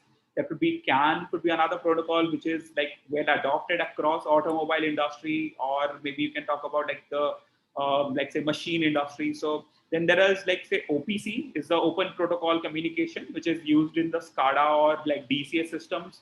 So OPC, UA, and DA are the protocols used in the SCADA systems. And there are like different proprietary protocols. That means the protocols are very specific to the companies who provide the assets. So these communication protocols are like different for different machines. So now there is a challenge for the gateway to understand all these protocols. So to like give you a context, that like the gateway needs to do a lot of processing, lot of like say calculation to understand the protocol and convert the protocol of a OPC into a HTTP or a TCP or MQTT, which are the protocols for the server. So the fundamental job which is done by the IoT gateway is to convert the protocol from coming from the machine or coming from the sensors to a IoT enabled protocol. It could be a MQTT, could be a HTTP or a TCP. So the gateway converts the OPC protocol to HTTP or MQTT. Then coming to the cloud server part, so we are talking about like say the IoT hub is the first one. So which is so basically this is the breakup of the detailed architecture of a cloud server. So in cloud server, so there are multiple components which is there inside the like server. When you talk about cloud server, so there are multiple, maybe it could be a microservice, multiple microservices could be there, or multiple like say like servers could be there. So dedicated for different purpose. So the first purpose is to acquire the data coming from the gateway, which is done by the IoT hub. So IoT hub is responsible for the bidirectional communication happening between the machine and the cloud platform.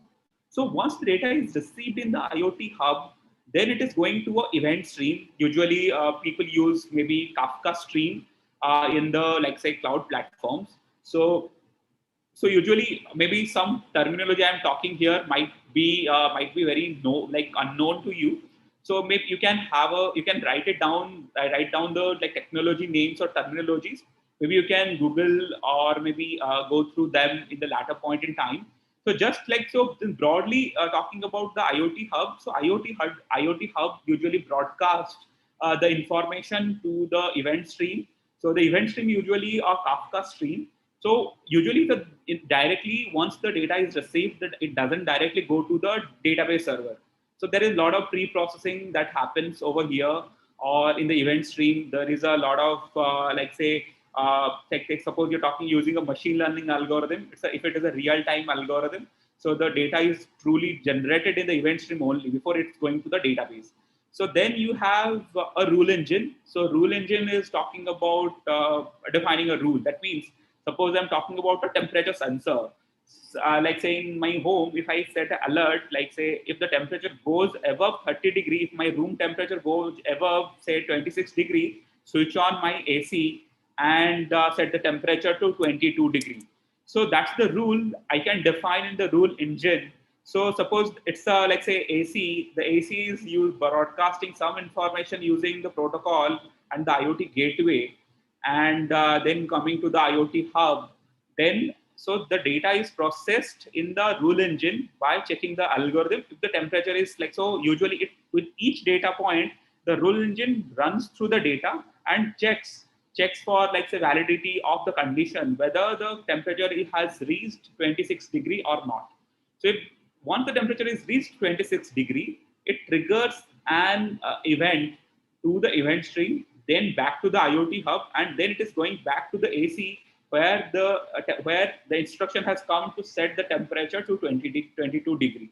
So that's how it's have the rule engine functions in a IoT server or in an IoT platform. Then coming to the database server. So once the data processing and the event stream has done all the work, then the data is stored in the database server. So which is accessed by the application server through the API. So the application server is responsible for the applications which is used by like different mobile applications or maybe dashboards or maybe APIs. So the application server is responsible for providing the information to the particularly to the mobile app or to the dashboards. So this is the broad the technology architecture, in detail technology architecture of a cloud platform. So I'm just touching the so it's like surface of the technology. So because like say 1.5 hour is very limited time to talk about all these things, but yes, so broadly the things work in the in the ground layer in this way. So you can actually build more complexity in terms of this on top of this architecture. So then so understanding a gateway in detail. So usually, so this is a sample gateway, industrial IoT gateway. So which is responsible to capture data from the let's say industrial sensors or devices. I was also talking about the Wi-Fi router, which is very similar to this gateway, but this is an industrial gateway. So when you talk about a gateway, so there are like multiple aspects we need to look at. So what are the parameters or what are the aspects we need to look at while we choose an industrial gateway for any of our research purpose or any of our application? So we need to look at the connectivity first, like what kind of connectivity it provides. So so usually when you talk about connectivity, so maybe right now like there are very few gateways which is coming up with 5G option, but like yes, so there are a lot of gateways which is coming up with like 4G LTE or maybe Wi-Fi, then Ethernet option built in, and also they also support Bluetooth and LoRa, so which is providing a wireless sensor network for sensor devices. So that's one part, which is the connectivity. The second part is the interface. Interface is like the input interface, which is responsible to capture the data from the field devices. Either the data can come through wireless sensor network using Bluetooth or Wi-Fi or LoRa, or the information can come through different protocols. I was talking like it could be come through RS485, 420 milliamps, or maybe RS232 or Modbus or CAN or maybe USB. So these are the interfaces we need to check. So what are the interfaces are there in a gateway? Then we're talking about like say what are the because once we're talking about IoT application, so the IoT application, so we are deploying the gateway in a remote location or maybe in a factory floor. So nobody wants to go to that site every day or like to check in the data or to check the health of that device which is deployed. So for seamless operation, we need health parameter of the gateway. So when I talk about like the health parameter, so the health parameter could be the error logs. Error logs means like if there is so usually if you compile a code, we see different kind of errors. Say it's showing maybe like say instruction or syntax error or something like that. So for gateway also there are different varieties of errors which is provided by the manufacturer. which can be leveraged to find out what is the fault that is happening at that particular site. There might be problem with the network, there might be problem with the memory, there might be problem with the RAM consumption. So all these things can be like say looked at while choosing the gateway, whether those functionalities are provided in the gateway or not. Then there is an option for, like say, power supply options. What are the power supply options is provided, and whether there is a battery backup available in the gateway or not. Because if you're deploying a gateway, it's responsible communicating the information to your like say cloud server.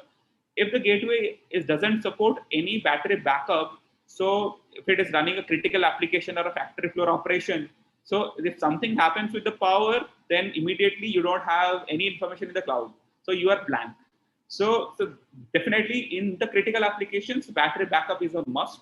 And also people prefer to have solar options in case of it is deployed, if it is deployed in an outdoor location or outdoor and remote location. Then coming to some of the crucial aspect is security. When you talk about like IoT, so security is one of the crucial things which people ignore at the time of implementation. So usually the devices in the IoT space use AES 256 encryption, which is like say a device encryption, which is a maybe comparatively low level encryption than SSL.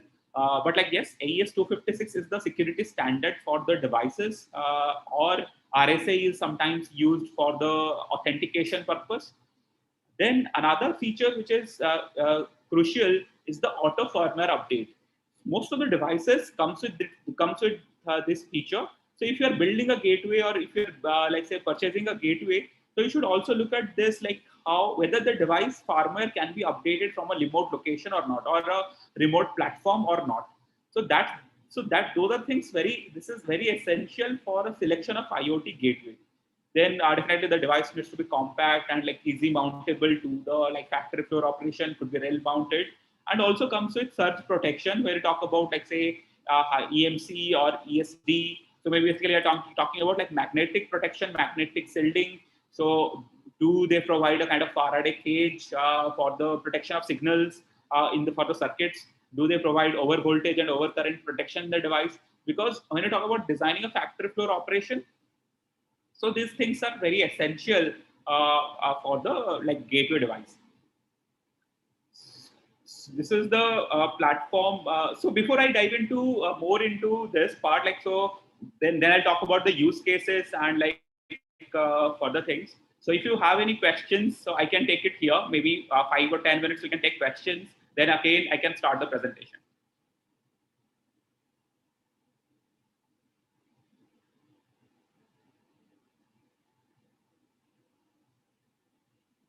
So you can, I think like you can maybe, I don't know how you can take questions. So I think you can put it in the chat box.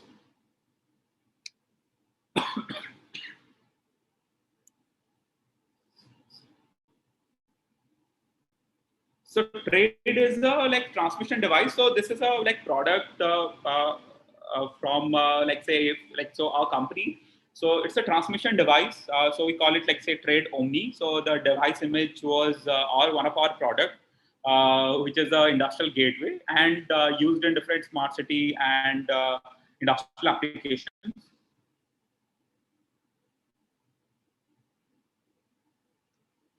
Any further questions about like the server architecture or the implementation? So there is one question that Trade got any abbreviation or something else? So in the chat box there is a question. So TRADE is like say TRA is like the short form for transmission, and D is device. So TRADE means transmission device. So transmission device. So we call it TRADE.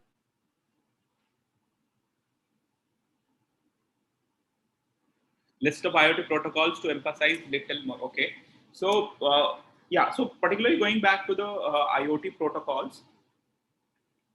So when you talk about like IoT protocol, are you talking about the communication between the gateway and the IoT hub, or are you talking about the communication between the device and the like the gateway? Could you specify that, like between the like say gateway or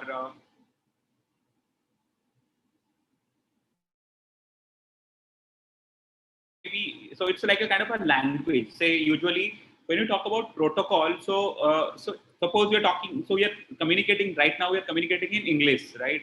So there is a vocabulary, there is a grammar, there is a tense. So all these are like say fundamental rules or a definition of a language, right? Similarly, when you talk about a protocol, so a protocol is a set of like say language or set of rules which is defining the communication between two entities.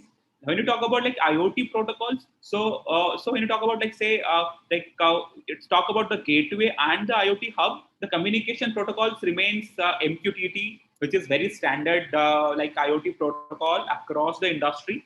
So MQTT is developed by IBM. IBM is the pioneer to float MQTT protocol. But apart from that, like there are a lot of other protocols which is commonly used between the IoT gateway and the IoT hub. So in the like say so HTTP could be one, maybe like CoAP is another protocol. So then we have like say raw TCP can be used. Then there is a WILON, there is a protocol. So all the cloud platforms support the different varieties of protocol. So the protocol's objective is to communicate between the gateway and the IoT hub. Yeah, coming to the like say RTU. So RTU and SCADA. So like Modbus is a protocol, and Modbus RTU is a version of that protocol, which is called as like say it's like RTU is through RS-485 and the TCP is through Ethernet. So it's a name of the protocol, Modbus RTU.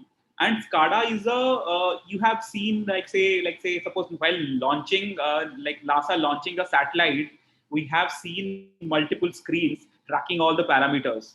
So you can see that we can call it as a SCADA because so this is a SCADA is a like say supervisory like the data acquisition and control system. So basically, so we are acquiring data from different sensors and making it visualize through a maybe a dashboard, through a screen. So which is very local. So this is not, SCADA is usually not connected to the internet. So it's a local like say a system where we are capturing data from the sensors and putting it into a screen in the industry or a factory floor where someone can look at all the information in a single screen.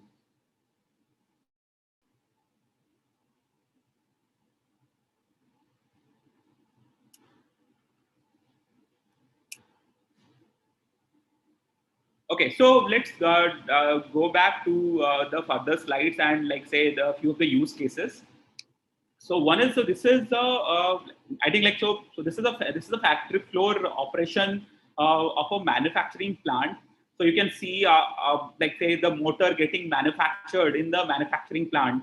So let's understand like so how things will work in a manufacturing plant or factory floor. To talk about digital transformation, so the transformation will start from the factory floor to the customer end. So all the pieces will be connected across the industry. So when you talk about like say yes, in the factory floor, either the motor is built in, coming with a like say connecting option or built in with a gateway, and all these machines. So this is a like say pick and place robot, which is maybe picking some things, or like say here is a robot like which is picking the motors and like keeping it inside a box. So when you're implementing a factory floor solution, that means so all the machines or all the assets, everything needs to be connected. So the assets needs to be connected, the human beings which were working over there needs to be connected, the gadgets which is used in the factory floors needs to be connected, the logistics needs to be connected, and the customer who will be using those products will also be connected in a IoT or digital ecosystem. So when you dispatch a motor or dispatch a product from the factory floor, starting from the production line to the end customer, so everything is connected. Be the logistic, be the machine which is used, like say which is taking the parcels or packages to the like say logistic vehicle or to the users who is actually using the data. So everyone is connected. And like with the connectedness, what we are bringing here is a transparency among the organization, transparency among the multiple layers across like the different user base. So this is another use case for oil and gas industry. So let me share a small story. Then while you dive into 5G, you can correlate like how things will change in the coming days. So we are actually we are working with ONGC in one of their gas fields, and where we are capturing data. So we had a demonstration in 2017, and like the demonstration was scheduled with one of the technical directors of ONGC. It was a high-level meeting, and we have deployed the 2G gateways in the gas field area, and they want to control the motors and change the speed of the motor from our cloud platform. So everyone is expecting that yes. So because it's a real-time system, so it will work instantaneously, and it will completely trigger the motor instantaneously, right? So because the system was working in 2G or working in maybe with a lower bandwidth, so all these assets which was there, the pumps or the flow meters or the VFDs, so the director of the technology director pressed a button to switch on the motor, and there is a person sitting in the field who was just verifying, yes, so abhi button press ho gaya hai, then someone will find out, yes, button press ho gaya, then someone he was communicating, no, abhi tak on hua nahi hai, the machine is not on, and after 30 seconds or after 1 minute, the machine started. So then that was excitement. Oh yes, actually it worked, and we could trigger the machine, and we can change the speed of the motor. So that's the kind of delay we can see when you talk about 2G technology or 3G or 4G maybe. So when you talk about maybe controlling huge amount of machines or huge amount of assets, so far the technology we are dealing with is limited in terms of capability. So though in an urban environment 4G is fine, we can download the machines, or we can download the data or download movies in a comparatively faster way, but still we are lacking. We need comparatively higher speed when you talk about critical applications. If it is not talking about an oil field application, or you're talking about an automobile car or connected car, so if you want really fully connected autonomous driving, so the decision needs to be taken instantaneously. There is no so a fraction of second delay could maybe cause an accident or maybe cause a disaster for different applications. So we need to understand the necessity of 5G. So while after this use case, I'll talk about the broader scope of 5G and what are the fundamental things which 5G will bring into the table, and how the future will look like. So in these use cases, if you talk about say these machines or these motors, so all these motors are connected using different sensors. So if you're talking about a motor, vibration could be one of the key parameters. Apart from vibration, usually we capture say electrical parameters, or the current, voltage, the winding temperature. Then when you talk about say flow meter, one is the flow and the flow rate. When you talk about genset, so definitely the electrical parameters, the fuel consumption. So with all these parameters, there are different varieties of sensors which is deployed in an oil and gas well, and the data is communicated to the cloud platform. And there are multiple level of decision makers who access different varieties of data or dashboards, which will help them to take different decisions, or maybe data-driven decisions, which will help them to maybe optimize the expenses or maybe gain more profit. So this is a use case for the say oil and gas. This is a different use case which is for mine environment. So in mines, the challenge is the network. You don't find say network in a mine application. So in that case, usually, so we rely on wireless sensor network. So if you talk about the challenges in a mine, so usually, so there are a lot of vehicles.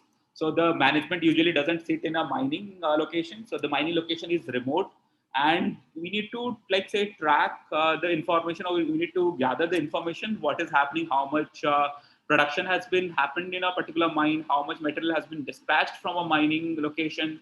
So tracking of materials, delivery of the material. So in the mining, so theft is a very common thing for the assets. So usually, though we are talking about say maybe a software-driven application, but yes, there is no transparency because the software is not connected to a centralized platform.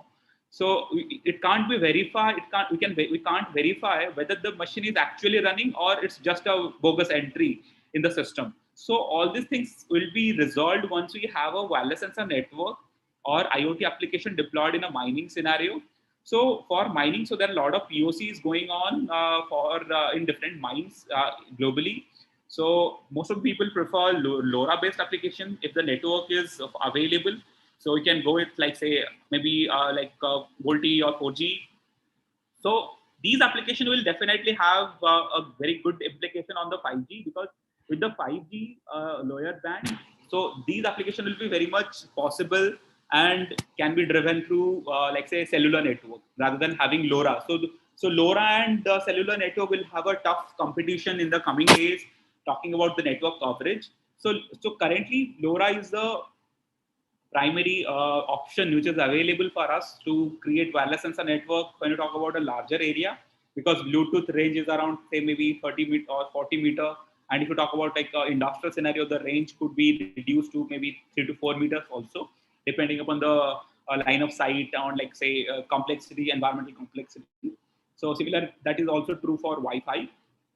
Then we're talking about like say LoRa. So in mining scenarios, so the sensors which are sitting on the like say excavators or the loaders or maybe the assets or the dump yards. So all these sensors or the tags is communicating with the directly to the LoRa hub. Then it is communicating back to the LoRa gateway, which might be on the gates, and then the LoRa hub is like connected through a fiber or maybe a GPRS backhaul, so which will actually broadcast the information to the cloud. So this is another example for mining, and this is an example for the smart city. So for this one, I'll also show the live dashboard because that's a public portal. So I will be able to show the data. So let me just explain. Like say, so this is a like say use case scenario for sustainable, like say sustainability like problem. So when we're talking about like so air quality, urban flooding, and weather is a like say real challenge for the urban cities in India or globally. So if you talk about air quality, there is a lot of discussion happening across India or in the media houses or across the globe, because with the pandemic, say we are actually more concerned about the quality of life we are living in our cities. So sustainability is one of the key areas where maybe researchers will put a lot of efforts to create sensor network or IoT applications. And so in sustainability, so we are talking about three aspects. One is the water, second one is the air, and third one is the flooding. So one is when you talk about like air quality, so there are like different varieties of sensors which is available in a like say urban environment. So everybody must have heard about the term AQI. So AQI is the air quality index. So in the AQI, so you have sensors like say particulate matter, the carbon monoxide, sulfur dioxide, the nitrogen dioxide, ozone. So these are the parameters which is actually like say responsible for AQI calculation. So the fundamental problem we are talking here, why sensor network is required, because if you talk about any city, take any like say any city other than Delhi today, so they don't have a data network, or they don't have a sensor network available. So Delhi has like around like 50 sensor devices, and like if you talk about Delhi's radius, it's more about like say maybe 150 square kilometer or maybe more than that. So in that case, 50 sensors is very small, and like the resolution we're talking about talking here is very high. If you want to create a data-driven decision making, the air quality changes in every 500 meters or every 1 kilometer. So due to the movement of vehicles, due to movement of like say air or the weather patterns, so all these are responsible for the air quality, or maybe the industrial plants, which is if it is located to a nearby area, and the air quality has significant impact on the school, like school going children, or maybe the asthma patients, or maybe the elderly generation. So we need to understand the granularity. So in that case, so the sensors need to be deployed in a high resolution. In a like say in a city, we need maybe 500 sensors or 1,000 sensors to be deployed in all the street lights or in the smart poles, in the smart city. So it's also part of the smart city mission. So many of the cities have adopted this kind of technology, these kind of solutions, and deployed the sensors. This is for air quality. Then apart from air quality, there is another challenge which is rising in Indian cities or in the global cities. So in 2018 or 19, we have seen floods in Paris. So that's not a flood. It's not actually. It's a flood due to like say urban planning, due to like say lack of planning. So we are actually looking at like a scenario where our streets are choked or our water drainage network is choked. So naturally, so it will create a like say maybe local flood for our city. So usually if Bombay is a like a typical example in Indian cities where we see like say frequent floods in the rainy season, despite of very less rain. So we see floods in the like cities, and it is true for like say maybe most of the cities. If you talk about like say like Gurgaon is facing a flood. So there is no river in Gurgaon. There is nothing is Gurgaon, but like so Gurgaon is facing a flood. So naturally, so if you talk about like say Bhubaneswar and any other city, so most of the cities are actually prone to this kind of problems, and that only can be solved with a sensor-driven approach or a data-driven approach. So we are providing, let's say, we're talking about a solution where let's say data is coming from the rainfall, the data is captured from the canals, the data is captured from the like the streets or the inundation levels at different junctions. So we need to understand what is the pattern happening in the ground layer and correlate with a digital twin or a virtual like say twin of the city. So with the data coming from the city and using a AR or VR model, if you can build a digital twin of a city, so it looks like a sci-fi movie, but like so that's going to be true for most of the like say municipality in the future, maybe in next 3 to 4 5 years. So where we'll have a like virtual model of our city, and the real-time data is coming through the sensors, and the simulation is happening in that virtual platform. So that's the kind of thing which is coming next as a solution for the IoT ecosystem. And with 5G coming in, so that will be made possible because the bandwidth, there don't be any limitation in number of sensors to be deployed in a city, and there won't be any limitation on the bandwidth side. So yeah, before I dive into the 5G side, let me throw some light on the like say the platforms what we have. Like so, this is like so one of the example platforms. So you can actually so this is a dashboard real IoT platform, you can say, where the sensors are actually sending data from the city or from the streets.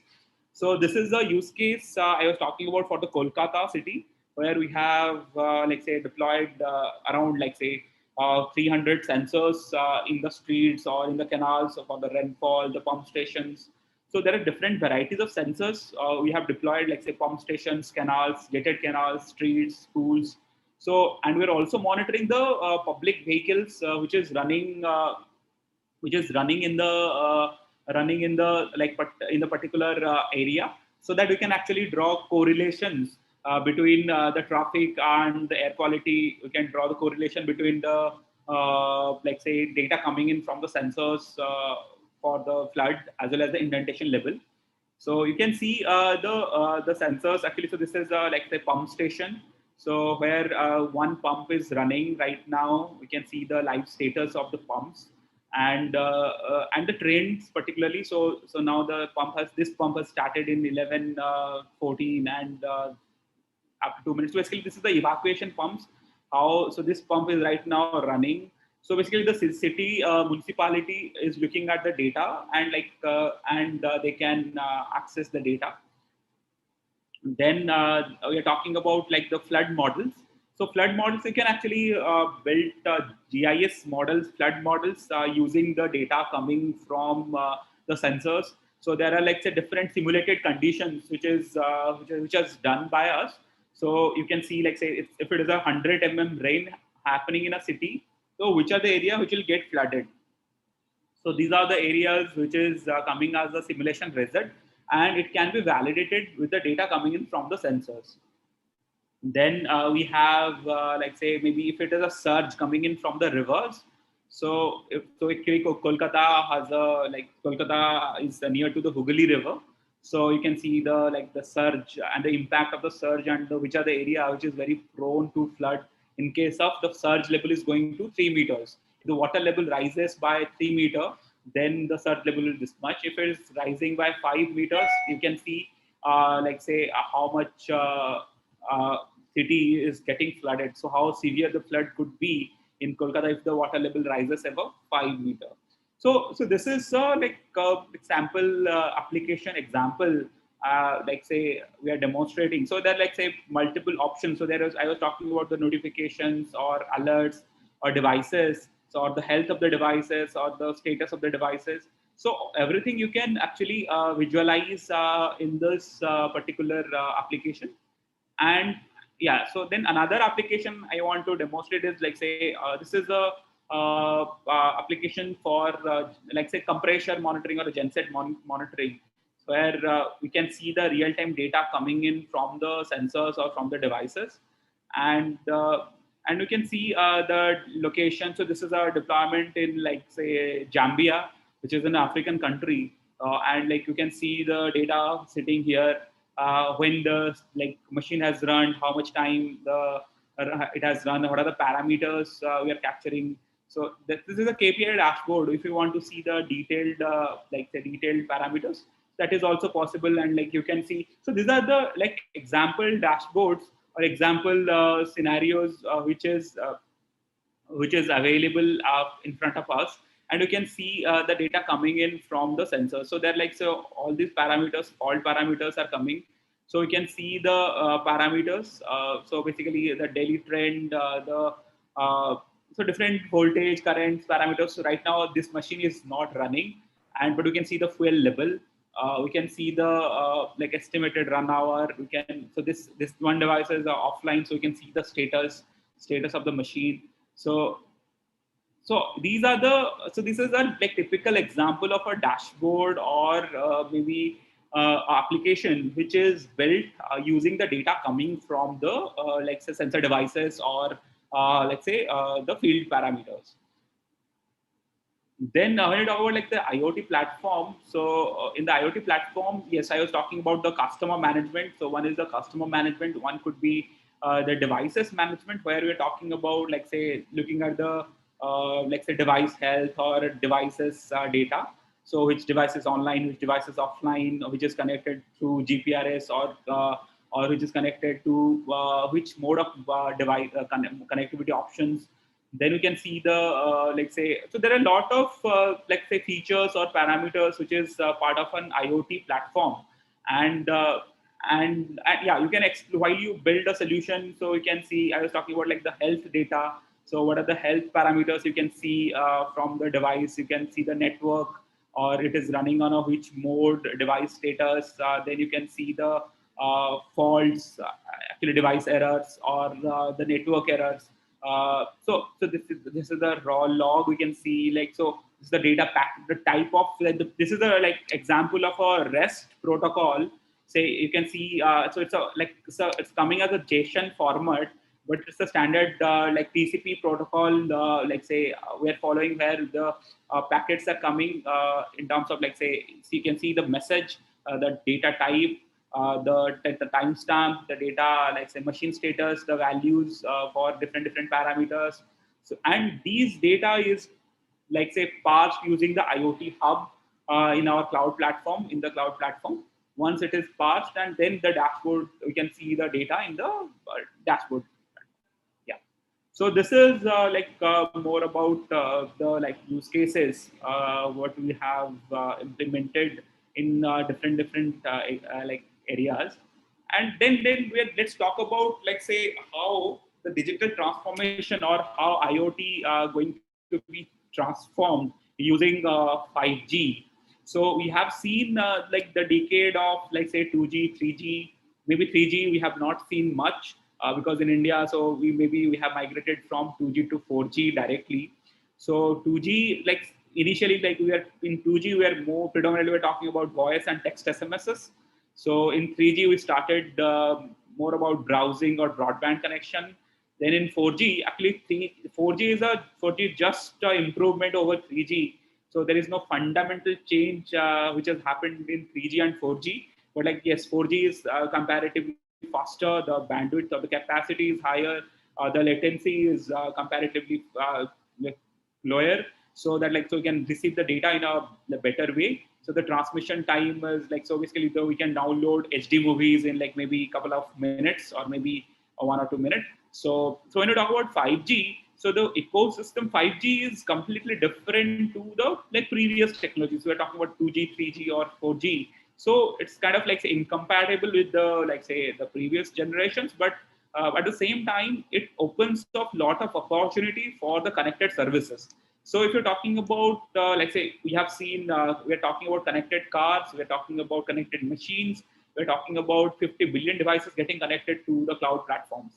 So when you talk about these many of devices getting connected, so the network which is supported in 4G would not be sufficient for us to provide the connectivity, because already we are reaching to the like congestion in terms of device connectivity. So in an urban scenario, so 5G offers solutions to multiple sectors or multiple problems in our ecosystem. So when you talk about like 5G, so we're talking about connected machines, connected cars, smart homes, maybe let's say delivery through drones. So all these things will be comparatively simpler, or maybe more, it will be more feasible with the adoption of 5G, because we're talking about bandwidth or maybe the speed, the download speed of 1 Gbps, maybe more than that. So in real life application, so actually 5G claims a speed of around 10 Gbps through, which is like so usually common for the fiber network.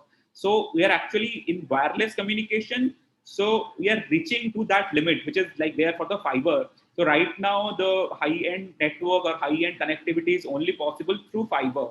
With the like say enablement of 5G, so there won't be any restriction in the wireless sensor network. So we can directly broadcast maybe data using cellular network, where the data broadcasting speed could be more than 1 Gbps. So which implies like say maybe a latency of 5 milliseconds or less than that. So that is the like fundamental change which is coming with the 5G. So then going further, so you can see the fundamentally decrease in latency. That means you're talking about a latency of like say 5 millisecond to 1 millisecond. So that means which is comparatively 10 times faster, or 10 times like say the latency is getting decreased by 10 times compared to 4G. And the connection density, when you talk about like implementation of 5G, why it is essential, because when you talk about a city, or you are connecting all the assets of a city or all the machines of a city, you talk about like street lights, we're talking about parking sensors, we're talking about cameras, we're talking about the smart beans, the environmental sensors, so the cars, so all these devices. So you can imagine the kind of volume we're talking here and the opportunity we have in front of us. So the opportunity is enormous, because we're talking about connecting a lot of machine, a lot of data. So in that case, the network which will help us to build the connectivity platform cannot be 4G. So 4G doesn't have that capacity to support these much of connection. So right now we are limited in terms of number of connections. So for 5G will enable that. So the connection density will improve significantly by like 10x using the 5G. Then definitely, so it has also multi GPRS peak rates. I'll describe that in the next slide. And a spectrum efficiency. So basically also the communication, they have used better communication antennas. So the spectrum efficiency will be much better. The traffic capacity will also be much better. And in the network efficiency will be very closer to the like say the Ethernet or the fiber network. At the same time, the energy consumption will be more efficient. You don't have to because the network or the basically the telecom tower which is required to be deployed for the 5G, so will be consuming a huge amount of energy. But like so, what is claimed is like so 5G will be comparatively more energy efficient or more like say network efficient in terms of energy consumption.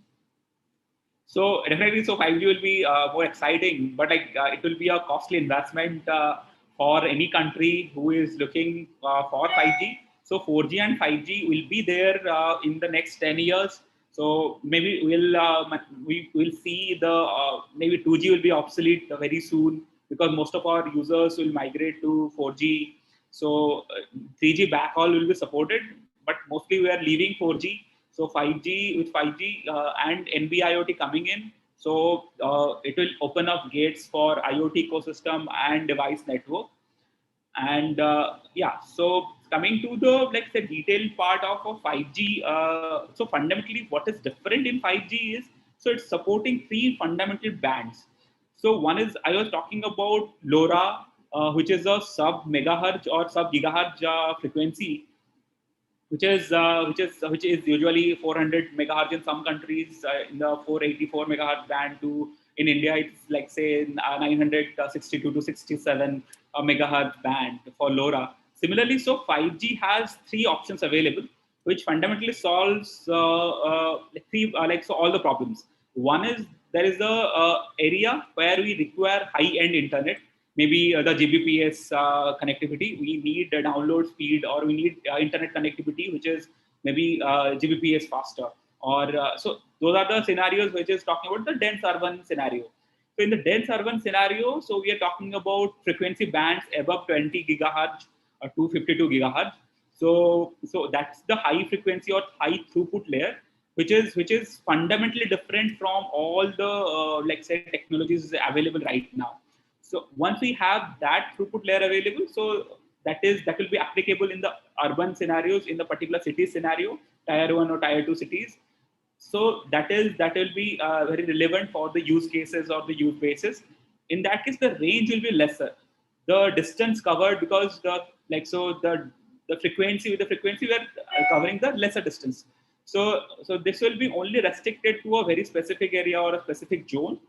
After that, we have the similar band which is used in the 4G spectrum, which is like say 1 gigahertz to 7.1 gigahertz band, which is very similar to 4G, where the speed limit also will remain same as the 4G, and will be applicable to the maybe tier 3 or tier 4 cities, or maybe the suburban areas where the density is comparatively lesser, the number of people living in that area is lesser. So maybe so we can achieve comparatively the speed will be available comparatively lesser, but you can get whatever the bandwidth and access to the internet connectivity in a better way. Then we're coming to the lower band. So this is one of the key bands, which will actually eliminate maybe a lot of technologies. So we might not need further wireless sensor network, or maybe we can directly go with a cellular one with this low band options available. So it's a sub gigahertz, which is coming around say 700 megahertz. Is one of the most popular band for 5G, and will actually support the maybe the nation-wide communication, which is talking about the rural areas, or maybe the areas which is talking about the mines, or maybe talking about those areas where the density is very less, but the internet connectivity is required. So right now there are many areas in the countries or maybe in the countrysides. So we have areas where there is no internet connectivity, because of lack of say mobile towers, or so we don't have to deploy many mobile towers, but the mobile tower we are deploying there.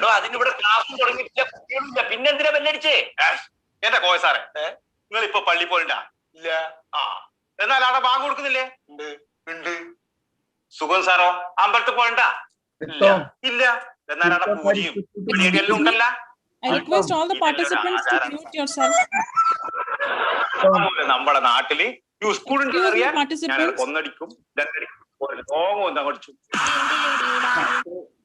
Particularly, yeah. So this is the low band, so which will actually supports the so similar to LoRa, LoRa protocol, or LoRa, which will maybe compete with LoRa. So definitely it will be maybe 2025 till 2025 we can see. So maybe LoRa will compete with say 5G, because there is no massive adaptation which is happening in 5G, and countries like India, it will take more time for 5G adaptation. because the infrastructure is new. So as per our prediction, as per say prediction, so Excuse me, Pritam. Please mute everyone. Excuse me, Pritam. Please mute everyone. So yeah, so in Europe, if you're talking about say in Europe, actually, requiring to be 100 megahertz, $500 billion euros needs to be spent if you want to roll out complete 5G across Europe. So you can imagine maybe a similar kind of budget is required for the 5G for India. So it's the kind of a huge investment, infrastructure investment, and looking at the current scenario, maybe it will be it will take good amount of time for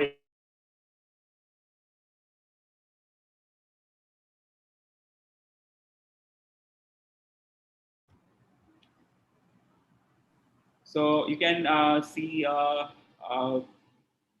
say, massive adoption happening. So with 5G, definitely we can see the digital transformation going in a much faster way compared to the normal way we are thinking today. And it will solve fundamental problems for the smart cars, connected machines, and AR and VR applications, where the data will be coming from the digital twins, or data will be coming from the physical sensors, and it will be simulated through a virtual or AR or VR platform, and then communicated back to the communicated back to the platform. I think yes, this is from my side. I have talk about broadly more about the IoT use cases, the IoT infra, and maybe what could be the implications with 5G, and how 5G is going to change the use case implementations. With that, yeah. So I think so that with that, so I conclude my part. So I am happy to take further questions, and you can also reach out to me if we if you want to if you're conducting any kind of research around IoT. We'll love to work with you or help you provide with our platform and our knowledge, whatever capacity we have, and mutually you can collaborate for any kind of research work. So yeah, with that, so I'm open to questions. I think I have seen a couple of chat messages. Okay, so right now, yeah. Okay, yes. So the PPT will be available to the participants. So maybe you can. Yeah, if you have any questions, I can take. I request the participants to put any doubt or questions to Mr. Amiya. He's with us now. How reliable on the sensors in particular critical care applications? Yeah, so if you talk about so there are a lot of critical applications. So at this point in time, there is a lot of research going on about the sensors. So initially, the adaptation is happening in the areas no fundamental challenges in terms of life. There is no so human life is not in danger, so we can take risk on the assets or the machines where we can save money in terms of operational expenses, or it's say we're talking about maybe a genset, or could be an oil field application. So in that case, already the sensors are performing very well, and the cost of sensor is getting down significantly. So now maybe if you talk about cost of sensor per machine, which is coming under $1 per sensor cost, so that is a very good sign for the next part. But if we talk about critical application, definitely it requires a lot of R&D or research and a lot of validation. So then only so that only we can adopt it in the biomedical applications. We might see digital doctors in the maybe 3 to 4 year timeline. With the COVID, so these are the things people will start working very fast, and the adaptation will also be very fast from the government side, because we don't have a infrastructure to build right away. Rather, we can rely on technology to create an infra which can maybe serve the crores, maybe billions of people across the globe. So spending on technology is the way looking forward. And then next question, what are the important QoS factors to be considered for IoT? So quality of service, if you're talking about, so one is the network, is the selection of network is very essential. And like, so because the application, the need of the data will vary from application to application. If you're talking about a factory floor monitoring where the data needs to be communicated to the platform within maybe 5 milliseconds, maybe less than a second. So in that case, what kind of network you are using is important. If there is some application where we are talking about talking about data connectivity every hour or maybe every day, maybe trigger based alert system. So in that case, the network might be like you can select the network accordingly. The network is one key factor. Then the second was is the protocol you are selecting for the machines. So how you capture the data. So when you talk about say in MQTT, there is a QoS factor which ensures that the data is received by the server. So depending upon the data, so you can select a QoS factor of 0, 1 or 2. That means, 0 means there is no necessity. So basically, so we are saying I broadcasted something, but I don't care whether the message is received properly or not. That means like if two people are talking, so the quality of service will only rely on the kind of communication I'm doing. Say right now, if you're talking about like say, suppose a sensor-based application where the sensor data is not important. If I miss sensor data, that's okay. So in that case, the QoS could be 1 or 0. Or then there is another case is like say at least once the information need to be received by the receiver. So that's another part. Then there is a condition which is where is at least once, and then at most once. So we need to, depending on the communication efficiency, the QoS can be defined for an IoT application. So are you going to implement any kind of IoT projects? IoT projects, yeah. So basically for IoT projects, we need like say sensors and devices. So you can actually implement, and if you have any ideas, you can reach out to us, or maybe leverage our platform and devices, or maybe you can use any third-party standard IoT platforms or devices to use those applications. Sir, can you hear? Yeah, I can hear. Yes, sir, what are the security algorithms implemented, or is there any security breach over there for IoT? Or in which layer should we implement the algorithms? So there are like say multiple layers where you can implement security. I was talking about in the gateway side that so there is a security layer which is going inside the gateway. So first of all, like when you talk about like security, so one is the gateway has certain built-in process to secure it to the authentic network. So it's like say suppose a device wants to communicate to a server. So how do you authenticate that the device is yours or the device is authentic? So there is an authentication process, which is a bidirectional authentication process or a OAuth communication happening between the device and the server. And all the communication which is happening between the GPRS device and the cloud server is through a standard encrypted channel. So we need to use maybe AES encryption, or maybe AES 256 is the standard, or sometimes people use RSA or DDS or maybe SSL for the communication security. And in the server layer, definitely the server security is secured by SSL. And yeah, so these are the security implementations we need to look at while we talk about security. So device we need to encrypt the data. We need to follow the standard authentication procedure, or maybe public key, private key authentication procedure for the devices, which will help us secure the devices or secure the gateway. So we have seen the security breach for the LinkedIn server attack or DOS attacks, where so if you look at say most of our IP cameras, the IP cameras have standard login passwords, or our Wi-Fi routers say. So if you talk about say maybe if you're a public Wi-Fi router, the password could be admin, or the user ID is admin, or the password is admin, or the password could be 12345. So these are common passwords or common user access IDs which people give.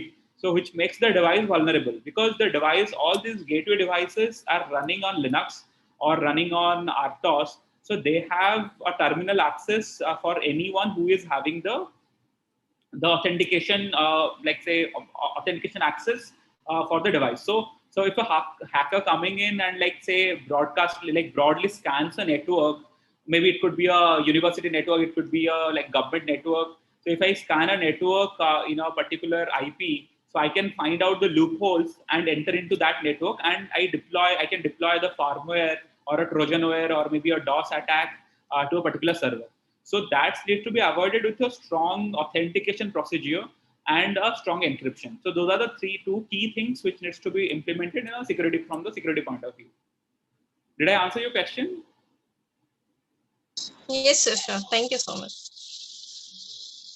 Yeah, so coming to like say how physical and digital object twin simulate can take place, can you elaborate on this? Okay, so when you talk about like say physical and digital objects, take an example of, I think like maybe if you have Netflix subscription, go and watch like say like Social Dilemma is a very like good like a documentary about the digital twin, and you can actually correlate to the like say maybe a virtual object of human beings. So how we are being manipulated with the data feed by the social network or through the social media channels. The similar thing can be implemented in a like say machine environment. So when you talk about like say digital object, we must have seen like maybe you might have like seen experienced the AR or VR concept where a AR model is there and like people are using AR model for a training or something like maybe some kind of like say simulation or some parameter representation. So once we have the physical object and once we are deploying the sensors, I was talking about the tween and yeah. So you can see like suppose I'm installing a vibration sensor on the motor and there is a panel on the motor where we can capture the data from the motor, and the data is coming to the cloud platform. Then we can integrate the data. So basically, so in a model, when you run a model in a like say Katia or maybe ANSYS or maybe any of the simulation tools, we provide a lot of metadata. So if we can automate the input for the metadata from the physical parameters, which is coming from the sensors, then we can actually run like say a digital twin simulation simultaneously. That means any model run on a virtual object can actually trigger certain kind of alarms or certain kind of like say alerts or maybe drive the control system of a machine directly from the digital object. I think yeah. So did I answer your question, Mr. Sravan?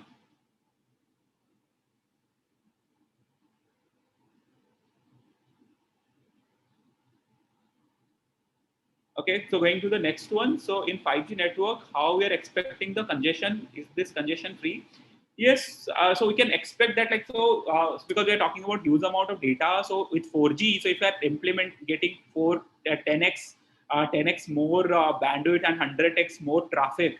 So naturally you can imagine. So right now maybe all the world is connected. We are already connected 20 billion devices or people's their mobile phones. So we are not talking about more 400 or 100x more. 100x more means like we're talking about 200 or maybe 2000 billion devices or maybe 2 trillion devices. So which is not very near in terms of like so there is very so definitely so congestion is only will only happen once we reach the network capacity.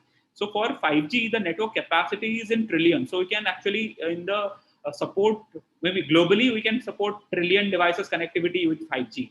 So that will open up that gives us a lot of space in terms of connecting machines or connecting devices. I think next 100 years we will not reach that limit for the 5G, like say the network connect the congestion part.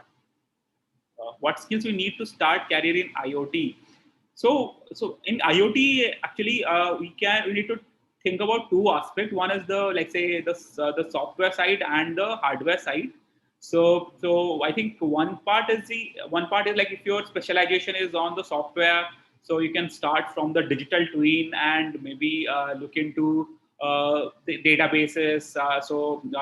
The backend development Maybe you can explore like certain technology stacks, like say Node.js, or like say yeah, maybe database architecture.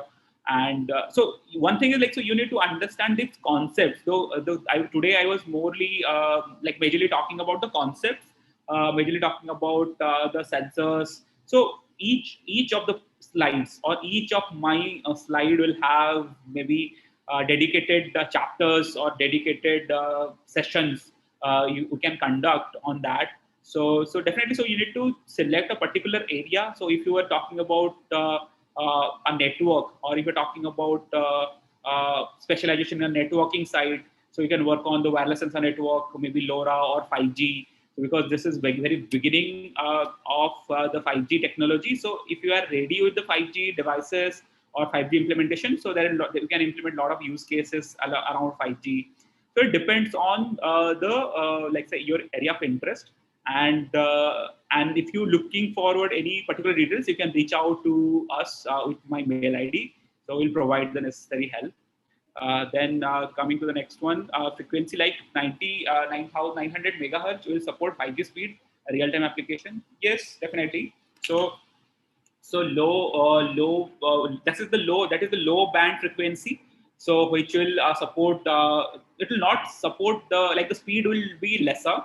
So I'm not talking about maybe the speed will reduce to Mbps compared to the Gbps. So that's the beauty of 5G, that in the same frequency, this is the only one in the one module, or in one tower, we are having three separate bands, fulfilling different needs and necessity of our requirement. So I was talking about that. So basically, so this is the like high-end network where we are expecting 1 Gbps speed for our urban environments, which is the tier 1 or tier 2 cities. And this is the suburban or maybe mid-band like cities or tier 3 cities or remote locations where the density of people will be lesser, and we can go with like the 4G speed, maybe 100 Mbps, or maybe like within the range of 500 to 100 Mbps, 50 to 100 Mbps speed we can achieve with that band. The lower band frequency, the speed will be comparatively lesser. Maybe it can reduce to maybe few Mbps, maybe 10 Mbps, maybe less than that. But like it will fulfill the connectivity of our sensor devices or sensor network. So you will be in the network zone with all these bands, and the distance coverage will be comparatively higher with the low band frequency. It would be very helpful if you share PPT recordings and notes. Yeah, so I think like the organizers will share that. Any algorithm used for IoT. So IoT, yeah, so talking in terms of IoT, so there are a lot of algorithms. So when you talk about algorithms, so the algorithm comes from, also it's very specific to the layer we are talking here. So if you're talking about the edge computing layer, so maybe you can use machine learning algorithms in the device itself. So there is like say a TinyML library provided by the Python, which is particularly looking after the embedded device. So you can explore TinyML for the devices algorithms, and the algorithms remain the same whether you use neural network or like say regression or LSTM or whatever the algorithm might be. So the algorithm remains the same, but like it's more about the data volume or the computation we are having in the different layer. If you're talking about algorithm in the cloud platform layer, so there are a lot of algorithms which is available. We're talking about dense forest or maybe neural network or decision engines. Maybe right now, so we're talking about reinforcement learning is on the rise. So we're talking about reinforcement learning. So these are the like technologies or algorithms is very popular among IoT or like so which is widely adopted for multiple device applications. Maybe you can explore that. Like so, it's very limited time to talk about all that. But yes, so you can explore TinyML if you're looking for devices, and if you look for like say high-end algorithms, you can look about reinforcement learning, then rainforest, like or maybe neural network, LSTM, RNN. So you can actually explore all those algorithms for the server side. Then IoT is a new area for me, but I wanted to research. So please guide me where I can start my research. So IoT is a technology. So when you talk about research, always focus on the problem statement. So I think like the problem statement is important because I was giving use cases from different industries or different background. So if you are like say you could be from different background or you could be from a different branch. So or you maybe from electronics. I don't know at this point in time. But if you are new, you can actually definitely explore, like say, you can define the problem statement and find out so right now we are entering into a multidisciplinary research domain, because if you look at like today, so most of the professors or most of the papers we are looking in the research domain is coming through machine learning, or people are talking about sensors, people are talking about sensor data, machine data, machine learning, or AR or VR. So it's a kind of a multidisciplinary domain. So maybe IoT could be a, like say maybe, so IoT could be a very preliminary subject for students. Maybe it will be coming to the like our +2 education level, or maybe yeah, before that. So basically before maybe the first year BTech, people should adopt understand IoT, and then you can, so it's more about the problem statement, and then you can explore what kind of technology is required for your research. Yeah.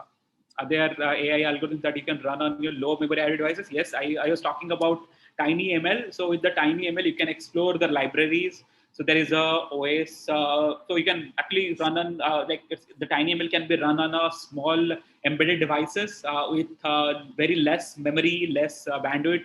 So we have run these algorithms with memory footprint of more than less than 4 KB or 8 KB flash, or maybe and maybe 1 MB, 2 MB memory.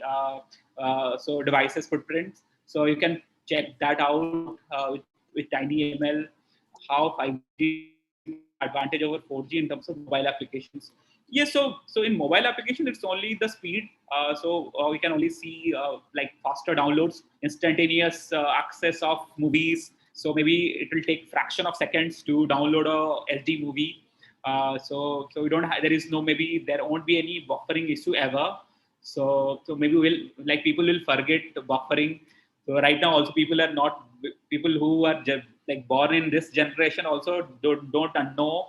So I remember, maybe, so you guys might be more older, or you might have seen like horse speeds in the internet. But like I have seen softwares while I was downloading software, the download speed was like 4 kbps or 10 kbps. So right now we are talking about at least 50 mbps or 10 mbps. So, and if you're talking about 5G, maybe mbps will be like say maybe, so 10 mbps will be things of the past. Maybe we'll be talking about 100 mbps, 10 maybe 1 gbps. So that's how it will change the mobile communication. And yeah, I think, yeah. So what are the simulation available IoT available? I didn't get the exact question, but if you can actually, so you need to, yeah, if you want to simulate the data, so there are softwares available. So you can check with, say, SolidWorks models can be imported into a AR or VR framework. For that, you need to maybe explore technologies like AR, VR, or need to get some hands-on experience with JavaScript, or maybe web app tools, where you can directly feed on the data to the models. That much I can see. How vulnerable is water and wastewater infrastructure to cyber terrorism in the age of IoT? So yeah, vulnerability is more about the security, whether it is any water network or water, let's say any devices. So yeah, security is one of the crucial aspects. But so particularly when I talk about, let's say, implementing a particular water network, or implementing IoT implementation, we should always look for these encryption and authentication processes, because if you look at, like, say, in our homes also, if while we install a IoT or maybe a normal network device or a connected device, we usually keep a default like password, like 123, or maybe ABC123. So avoid those things. So that will make the secure, and give standard passwords, like say maybe an alphanumeric more than 8-digit password should be followed in all of our accounts, all of our devices, everywhere, wherever we use any password. So keep it alphanumeric, more than 4 digits, or use standard password generators to keep track of your passwords. So that's the best way we can avoid any kind of threats to any of our infrastructure or any of our network. How reinforcement learning can be applied in IoT for congestion control. So this is a very specific question. I have not worked in the, like, say, congestion control of IoT, but yes, but like, so it depends on the data. Reinforcement learning talks about like, say, data. So acting on the past experience, right? So if you're talking about if our network device is known that, like, so there is a security breach which is happening, or there is a sudden rise in the network connectivity, so that can be prevented using reinforcement learning. So basically, reinforcement learning is a award-driven or a reward-driven like a machine learning algorithm, which is and maybe in the bottom layer they might be using neural network for their brain, or maybe LSTM for their brain. But reinforcement learning is a concept where we can actually, so we can take an example of say toffee, providing an award or reward to your child, or maybe someone, if someone achieves something, right? So that concept can be used in any application if you can actually find out the right data points or right approach to solve a problem. Yeah, I think, like, that's what I can say at this point in time.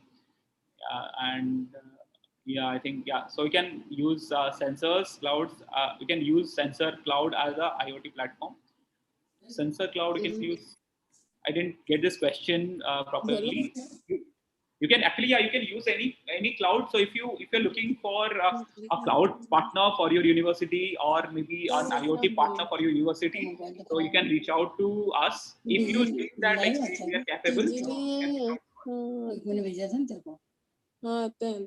I think, yeah. So I think the questions I have answered most of the questions. If you have any other doubts, you can reach out to me through the emails, and you can actually keep the, like, say, emails, or you can reach out to in through the LinkedIn profile. I'm quite active in LinkedIn, so yeah. So maybe list, I'll try to avoid the, like, say, phone calls or the WhatsApp messages, but, like, I'll prefer email or like, say, LinkedIn messages compared to other mediums.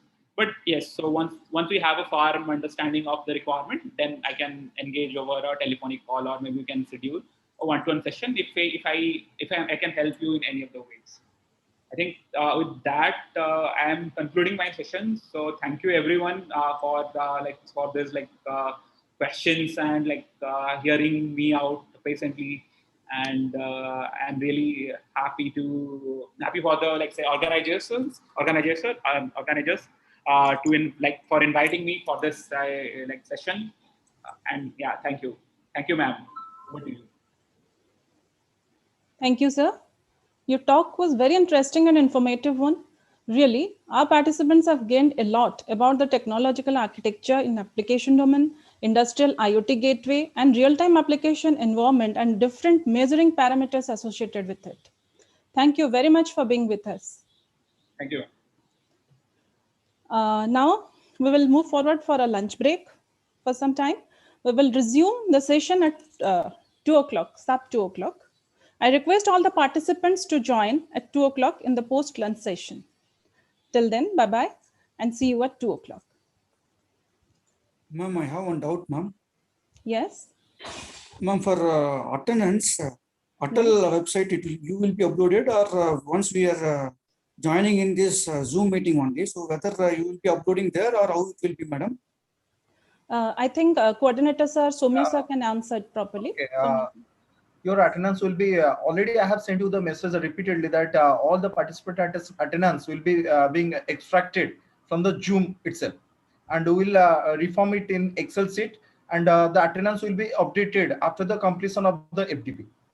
Okay, that's what you will update to Atal website, myself, right? Myself. Oh, okay. So because we no need to do anything on the Atal website, right? No. Regarding the attendance, you need not to do anything. So it's an instruction from AICT side that the coordinator will update the attendance. Okay, but daily you will be updating, right? No. It is clearly written that after the completion of the FDP, the attendance will be get uploaded. Means after 5 days. Yeah, on the last day, I'll try my best to upload in the last day. Okay. Okay. So because from some other sessions I've attended previously, what they will do now, once for example, one day is completed, the attendance will be uploaded in the site. So we can able to check it in that whether we have attendance or not. Okay. If possible, I'll update the attendance in daily basis, but I don't think it will be possible. Still, I'll try my best to upload the attendance on daily basis. Okay, Is it sir. okay, sir? Yeah, it's clear, sir. Thank you, sir. Thank you. In fact, your cumulative attendance of 80% will be calculated. So try to attend all the sessions so that it can get up to the mark. Yeah, I understood, ma'am, but I don't know whether you are updating for daily basics or so overall. Daily That's we will be collecting, sir. We will Okay. be collecting daily, but we will update it at the end. Okay, thank you. So the attendance will be collected on daily basis.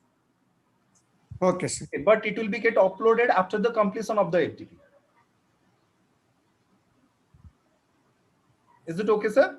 Yeah, fine, sir. Sir, and one more doubt, sir. For example, the test will be there for final or every day will be there, sir? No, sir. The test will be on the last day at 3 p.m. Okay. That is on 28th. Okay. Already I have sent you the schedule, so you can go through that schedule. The test. Okay. Thank you, sir. Welcome, sir. Excuse me. Yes. I have one doubt. Like, if you are taking attendance through Zoom, then if somebody has a problem while connecting, like some kind of network issue, then people, they leave the meeting, then come back as the connectivity comes back. So, how are you going to take the attendance through participant list through Zoom, and at what time? Is it going to be only once? So, when is that going to be? Actually, ma'am, whenever you are getting login or get log out, the time will be get recorded in Zoom. We have the facility. So if at what time you have been logged in and for what time, what is the duration you have maintained your login, so everything will be get recorded. Oh, okay. So if 10-15 minutes if we are not connected because of some network issue, that is okay, right? No issues, ma'am. But Okay. we'll go for the maximum time that you have attended the session. We have Okay. all the records. We can extract that one. Okay. Thank you so much.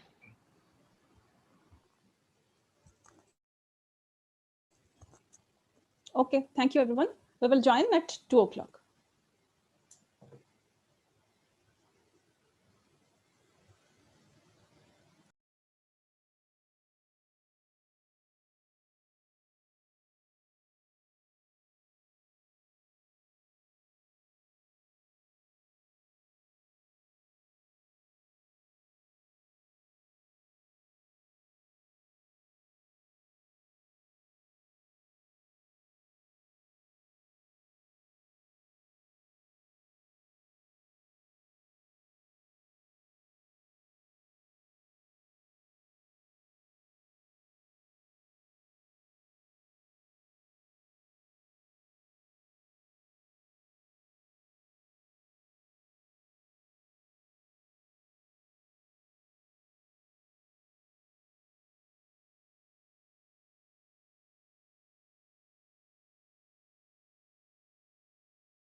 Good afternoon, ma'am. This is Soumya. Agata ma'am, good afternoon. Hi, Soumya. Do you hear me? Yeah. Sorry. Thank you, ma'am. Thank you. It's morning. For you, it's good morning. Yeah. But in India, it's good afternoon. Yes. Okay. Thank Yes. you, ma'am. Thank you for accepting our invitation. So over to Annapurna, ma'am. Yes, sir. Good morning, ma'am. Good morning. Thank you for inviting me to participate for today. Thank you. It's a pleasure. We are lucky to have you, ma'am. A very good afternoon to one and all present here, and welcome back to the post-lunch session. The pre-lunch session were very interesting, and I hope it reached your level of curiosity in the IoT field.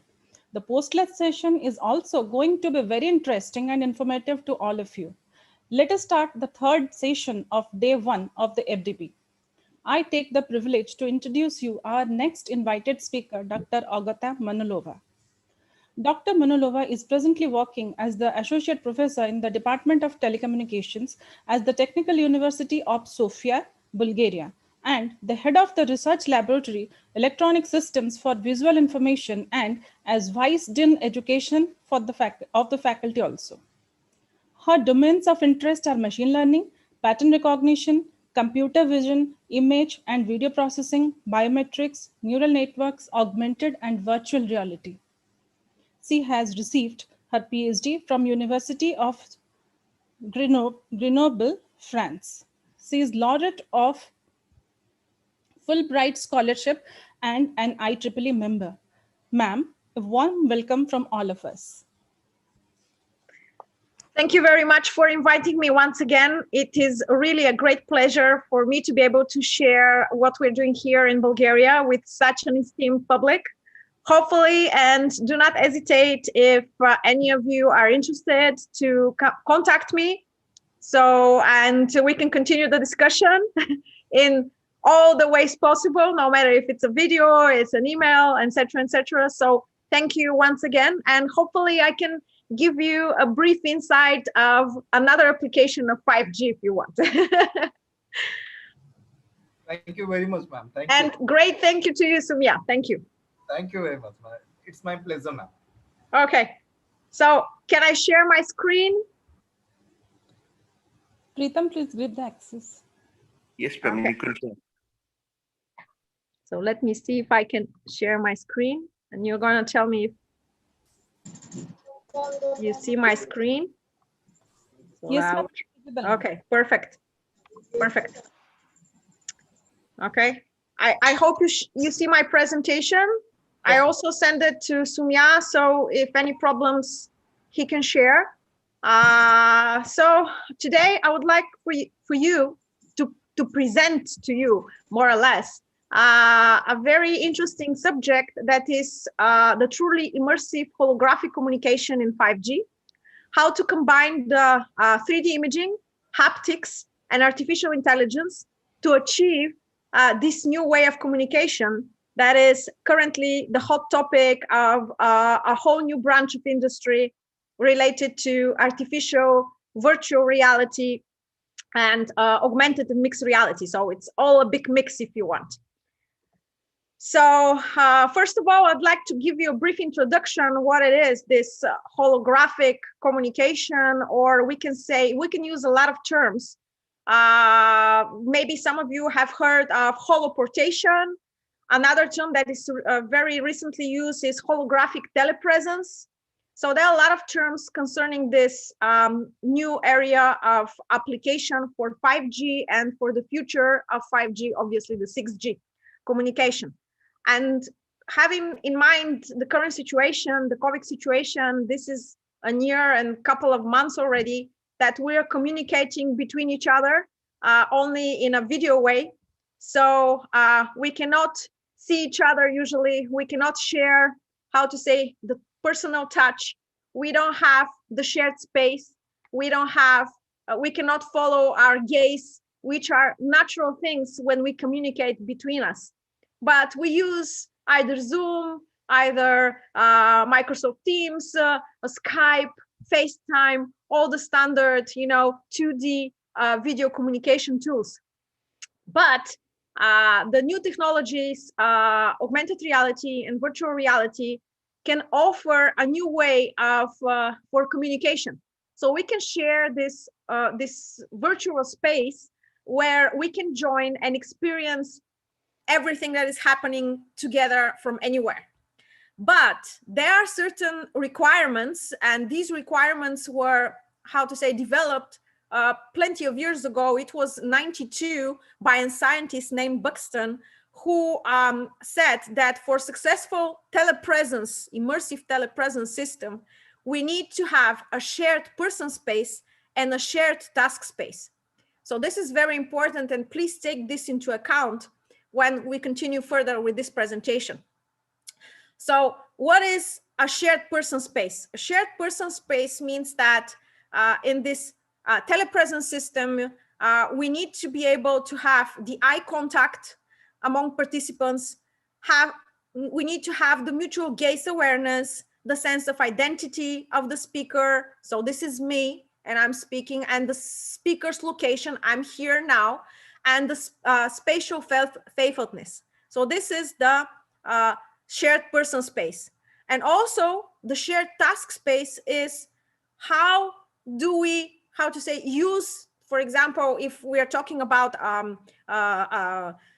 holographic telepresence systems, how do we use, for example, the virtual objects? How do we share this virtual object in between us? How we move it, how we manage it? So we have this shared task space that needs to be, and everything needs to be, how to say, in real time. So I need to have no latency, or at least perceived latency. So everything must be as natural as possible. So the holographic telepresence is a complete human-computer machine interface that combines augmented reality and virtual reality telepresence, thus creating real-life digital scans. So I can scan myself in advance and have a really realistic avatar of myself. Or for the people who know a little bit about computer vision and computer animation, know that I can use, for example, also point clouds to create a realistic representation of a 3D avatar. And I can display these avatars, 3D avatars, in a mixed reality environment, anywhere in any place in the world. And I need to be able to communicate, as I said, in real time with no perceived latency. And I need to have this natural interaction between remote users. So maybe your first, how to say, touch with augmented reality was when you watched Star Wars. You know, this was at least my first, how to say, perceived reality of what is a hologram, when we see Princess Leia, you know, asking for help. And you have this image of Princess Leia that actually she moves, she talks, and you can see her in front of you. So very lifelike, if you want. So what is the current state of the art? There are a lot of systems that are being currently developed. As I said, this is a very hot topic, and I'm talking about the biggest companies in the telecommunication world are working on this subject. Including obviously Microsoft, that I'm going to speak a little bit later about one of their products that we currently use, and I'm going to show it to you. So, and not only limited to Microsoft, obviously, Facebook is working in this domain. So, but there are currently some limitation, and the limitation are related to the communication channel, because augmented reality, virtual reality, these technologies require huge amounts of data that are generated during the capture process to be sent through the channel. And as I said, even with the broadband channels streaming these big amounts of data, and do not forget that we have also the distance. I'm here in Bulgaria, you are in India. So these are like, I don't know, maybe 5, 6, 7,000 kilometers. And imagine that currently we're communicating with someone from Thailand. I saw that tomorrow or after tomorrow, you will have presentations from people from Thailand. So you can imagine that the distance also plays a role. So all this, you know, the limitation of the channel, the distance, and obviously plenty of other different elements that I'm going to speak a little bit later about, can lead to a latency, which will influence the naturalness, the natural perception in the communication. So I will have, and I will show you a brief video so you can see one of the first experience in the 5G network of a holographic phone call. So I'm going to show you that. So there is one initial, the first holoportation system.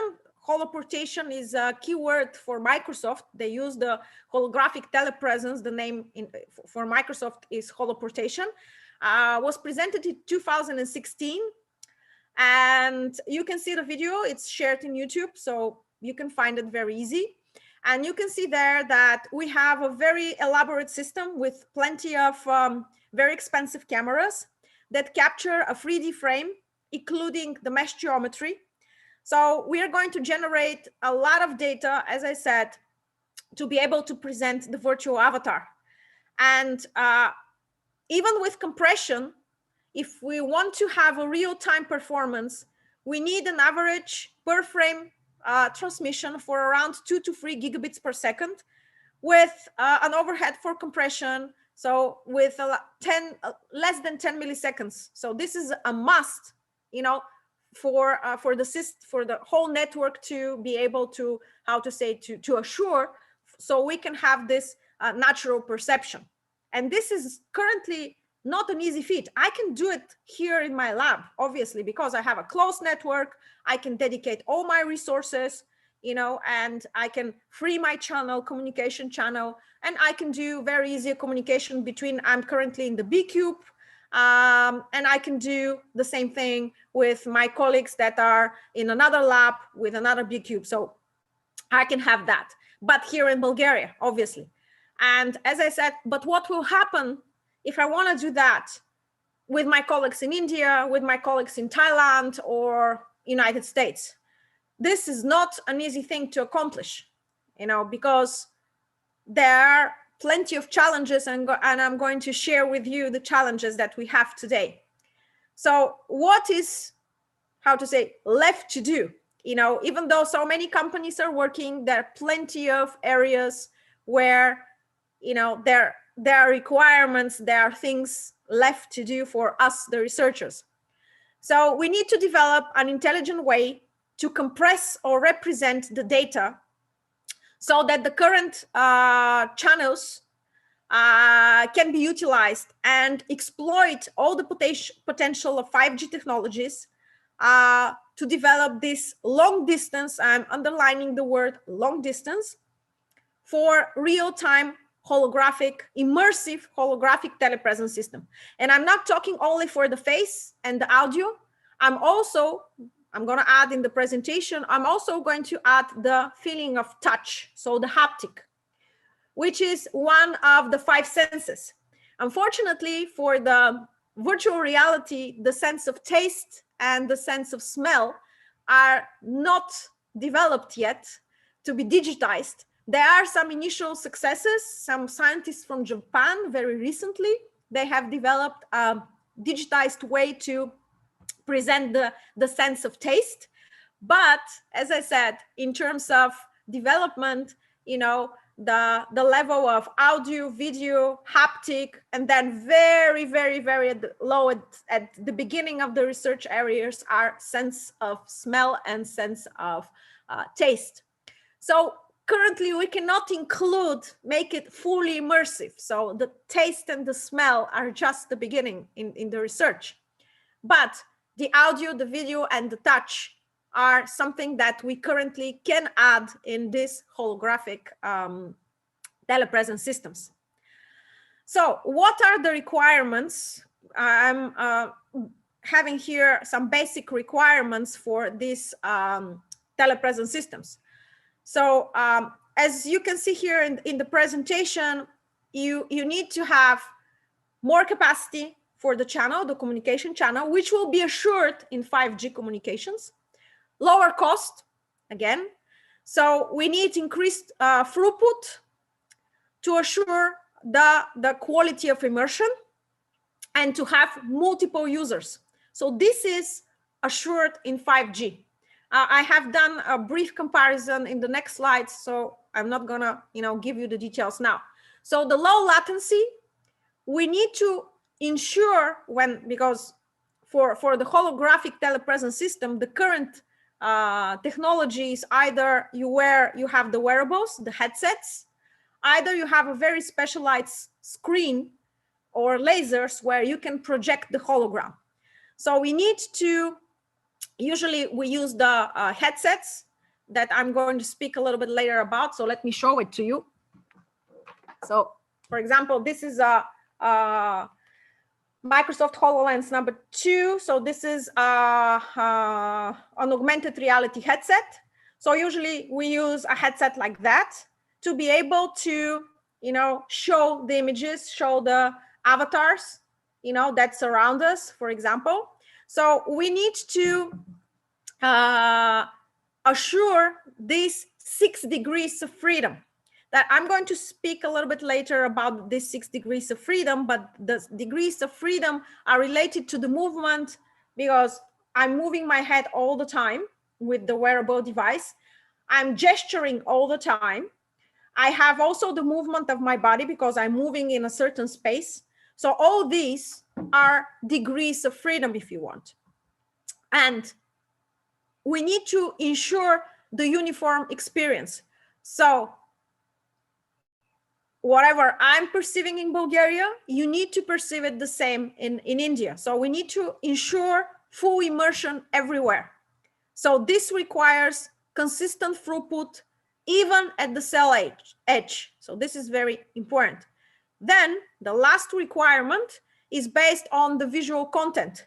So I need to have very, very high resolution, very high frame rate. So, so not to perceive any delays. I need to have the stereoscopic vision. So very high dynamic range, 360 degrees, wherever I move my gaze, I need to see what is happening. And as I said, these 6 degrees of freedom. So this is all the requirements that we need to ensure when we try to develop a immersive holographic telepresence systems. So this is something that was presented from Qualcomm Technologies, the connectivity requirements for augmented and virtual reality. And you can see here in this presentation, the bandwidth that is necessary for this technology. And you can see that we start for simple video conferencing around 2 megabits per second.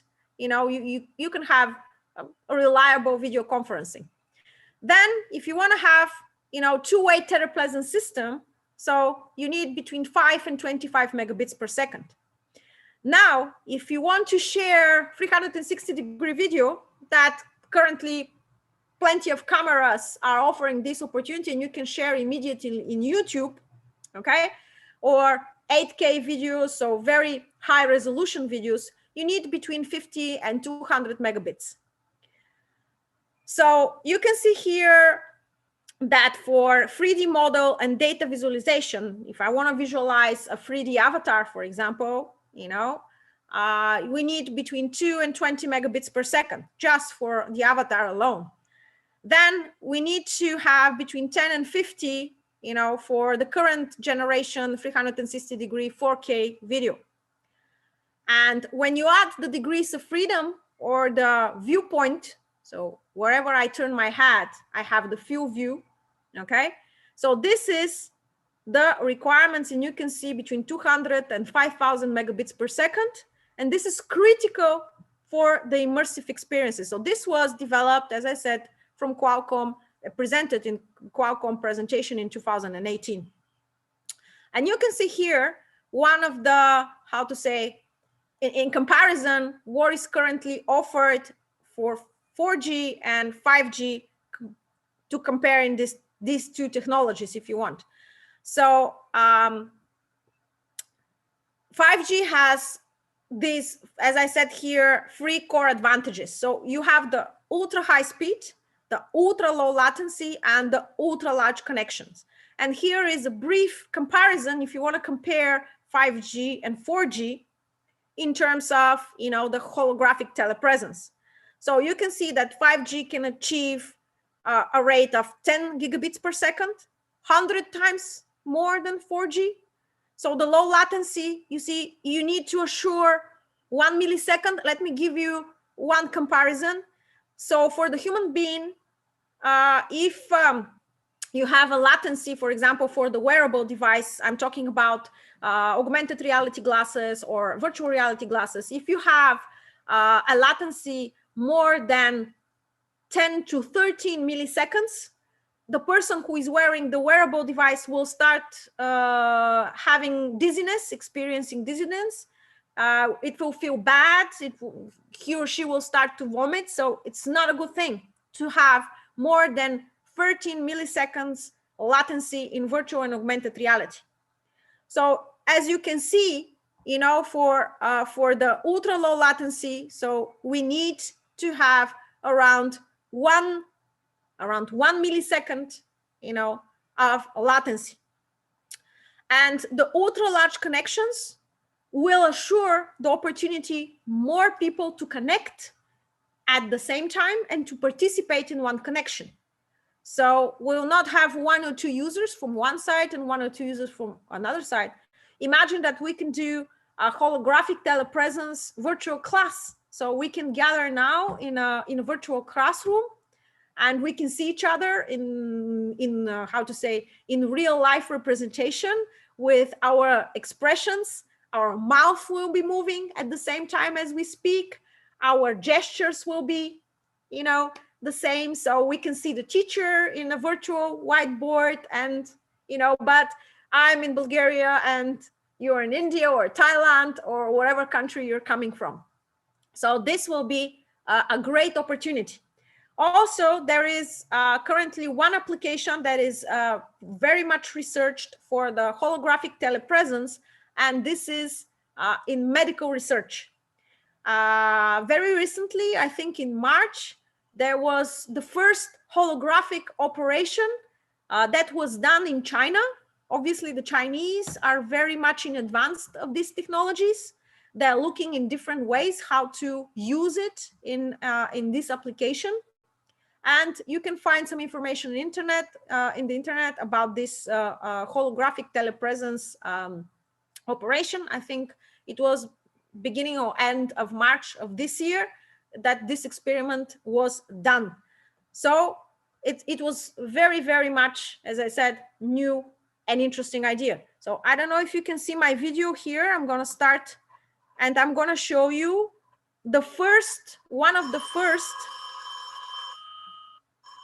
holographic calls that was done in a 5G test bed at the University of Surrey. These are our partners. We're currently working together in a project that actually shows us, you know, explores the different ways to improve the holographic telepresence. This video was done in 2019. So it was 2 years ago. And you can see here, this is Professor Tafazoli, which is head of the laboratory. And he is responsible, as I said, for the 5G test bed. The University of Surrey in England have the biggest 5G test beds. But, and you can see this video, there are a lot of problems for the 5G connection. The distance between the two partners communicating is around, from what I know, around 50 kilometers. So they are not in the same building, definitely. They're not using the same network. But you can see, you know, the pixelization. You can see that there is delays, even though they're using 5G. Yes, and you can see that there is a lot to work above, you know, so there are a lot of challenges, as I said, even though this is a very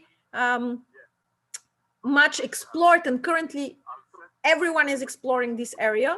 And you can see the pixelization here.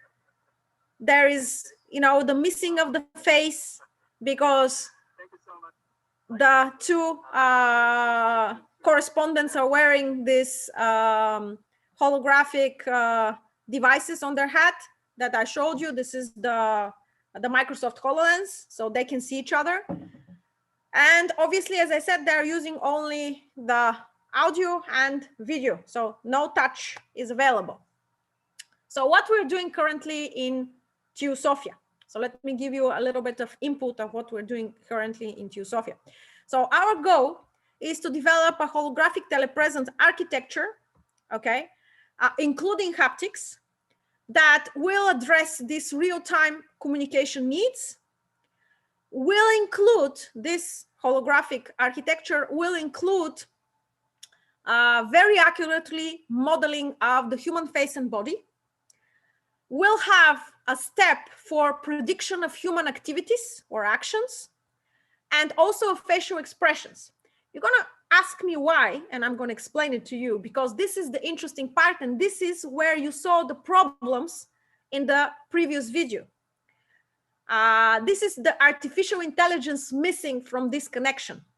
Because if you have the step of predicting the human activity, and this is a very big research field in the domain of machine learning, you can find very recent papers with great success that you can have the opportunity to predict in a certain amount of time the human activity.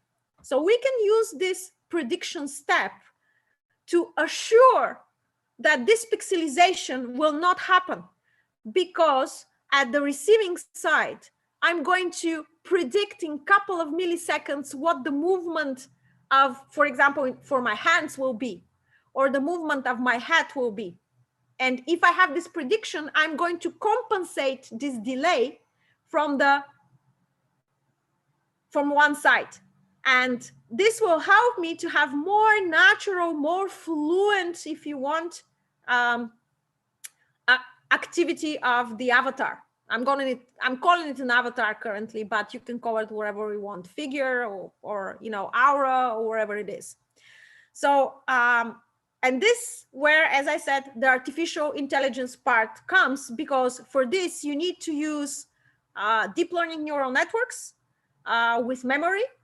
And also you need to use fog and edge computing, because these neural networks, that it's a very how to say, multi-level, you know, network that requires a lot of resources. So we need to have it distributed, for example, in a certain way, either at the edge of the network or in a fog or a cloud. So I'm not an expert in this domain. You're going to hear many experts give you, you know, an input how this cloud computing, fog or edge computing is going to work in 5G. But I'm an expert in human activity recognition, so I can tell you that there are a lot of resources necessary to do this artificial intelligence step if you want. So, and this will solve one of the problems with the real-time constraint, because you have so many heterogeneous amounts of data that needs to be transmitted. You have the voice, you have the facial expression, you have the movement of my hands, you have the movement of my body. You know, you have, for example, some digital object manipulation. So you have all this heterogeneous data that you need to send. And by having a step where you can predict gestures, when you can predict the facial expression, you can simulate that step in the receiving side. And you, by this step, you will have the opportunity, as I said, to make it more natural, you know, because obviously any network has its problems, it delays. And by having this step, you're going to limit the, how to say, the influence of these problems. So I'm going to give you a brief idea exactly what we're doing. I have here put some images, you know, and currently I am in this B cube, as I said. So we're considering two-way communication scenarios. So we have participants in both sides. So I have this controlled environment here in my laboratory in the Technical University of Sofia, where I'm having some RGBD sensors. So these are sensors that give me the opportunity. I have 3 of them that are calibrated, and they follow the movement of my body. So they develop a skeleton image of my body. And we are sending a very limited amount of data in the receiving side. The receiving side, we are partnering, as I said, currently with a couple of universities. We're working with the University of Surrey in England. We are working with Aarhus University, with the laboratory of Peter Lindgren and Professor Prasad and Albena Michovska that you're going to hear later on. She has a presentation. The university, Hellenic American University in Athens, Greece. So we are developing this communication architecture between all these partners, where we send both ways information. You know, the requirements for end-to-end latency are very strict. And as I said, we are adding these different artificial intelligence steps where we have the facial reconstruction and prediction for the expression analysis. And we have the body activity prediction for us to be able, as I said, to follow these very strict requirements. So this is a brief presentation, you know, of what we're doing. So we have currently partnering with one company, a Bulgarian company, and we have developed this 3D photo studio with 78 cameras. And we can do a full scan of a person very quickly. And obviously we have a library of these scans. We have also, and currently are working on developing an algorithm where I can change clothes depending on the body shape. So I can be very flexible in terms of the avatar. So not every time you're going to see the same avatar, you're going to see different clothing, and the clothing will move with the avatar. So this is also very important for the naturalness of the communication. So at the home site, or the site sending the information, if you want, it's a controlled environment. We'll have the voice. So I have all this microphone arrays. I have the haptics in terms of gloves, for example. And I have appearance metadata extraction. So I have facial parametrization. I have a skeleton generation and tracking of skeleton joints. So all this information will be sent through the communication channels in terms of using different protocols. For example, I don't know if you're familiar, but for example, haptic data currently uses the protocols for audio information. So haptic data is very similar to audio data. So they're using currently the audio protocols. But for example, for the 3D avatar, it's not good to send it as a full image. Currently, as I said, we are developing a way to send only the information for skeleton data. And you can see here the skeleton data, the appearance metadata, the facial key points. And by using this skeleton data, also the joints for the hands, for the fingers, the face, the key points of the face. In the remote site, I will have the photorealistic avatar animation. So I'm going to have this avatar previously loaded here in the remote site. And I'm going to, in the computer animation, they call it, I'm going to do the skinning process. So I'm going to put the avatar over the skeleton. And by using only the skeleton data, I'm going to animate the avatar. So only the facial key points, I'm going to animate the face of the avatar. So I'll have the facial reenactment, and I'm going to use, as I said, the prediction of skeleton joints position. So I'm going to do that, the prediction of activity, for me to be able to, as I said, limit the influence of the latency that is due to the distance or any problems in the communication channel. So here I have given some building blocks of the architecture in terms of algorithms. If you want, maybe some of you are familiar with a couple of the algorithms. If not, you can very easily find them online. There are also plenty of codes that is available. So if you're a little bit more fluent, you can try different elements. So first of all, as I said, the 3D human body model acquisition and the human avatar creation. As I said, we have developed by ourselves, and there are plenty of online tutorials if you want how to create your own photo studio. It's not very expensive. You can do it. I'm not saying super easy, but easily enough. You know, it took us a couple of months, but we did that. So second step is the skeleton detection and tracking.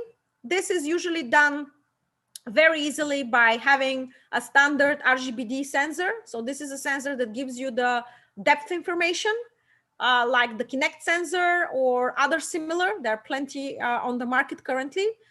And we need to use the, as I said, the artificial intelligence element will be the deep learning or the spatio-temporal long short-term memory networks. These are, as I said, deep learning networks with memory. So these networks are chosen because they have the ability to predict the input and compare it very accurately with what they have in their memory.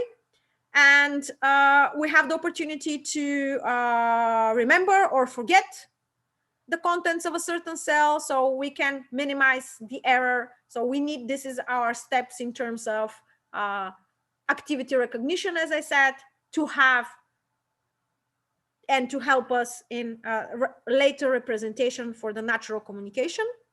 So next step, the real-time facial identification and gaze-aware reenactment.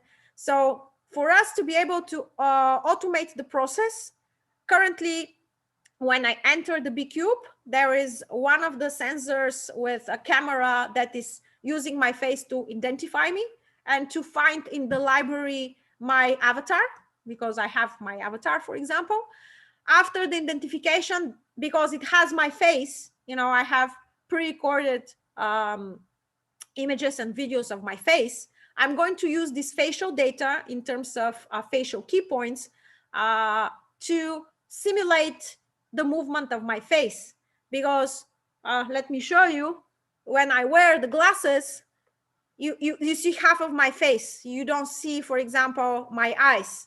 Okay, so I need to have this part to be able to present my face, for example, in a more natural way, not to see the glasses.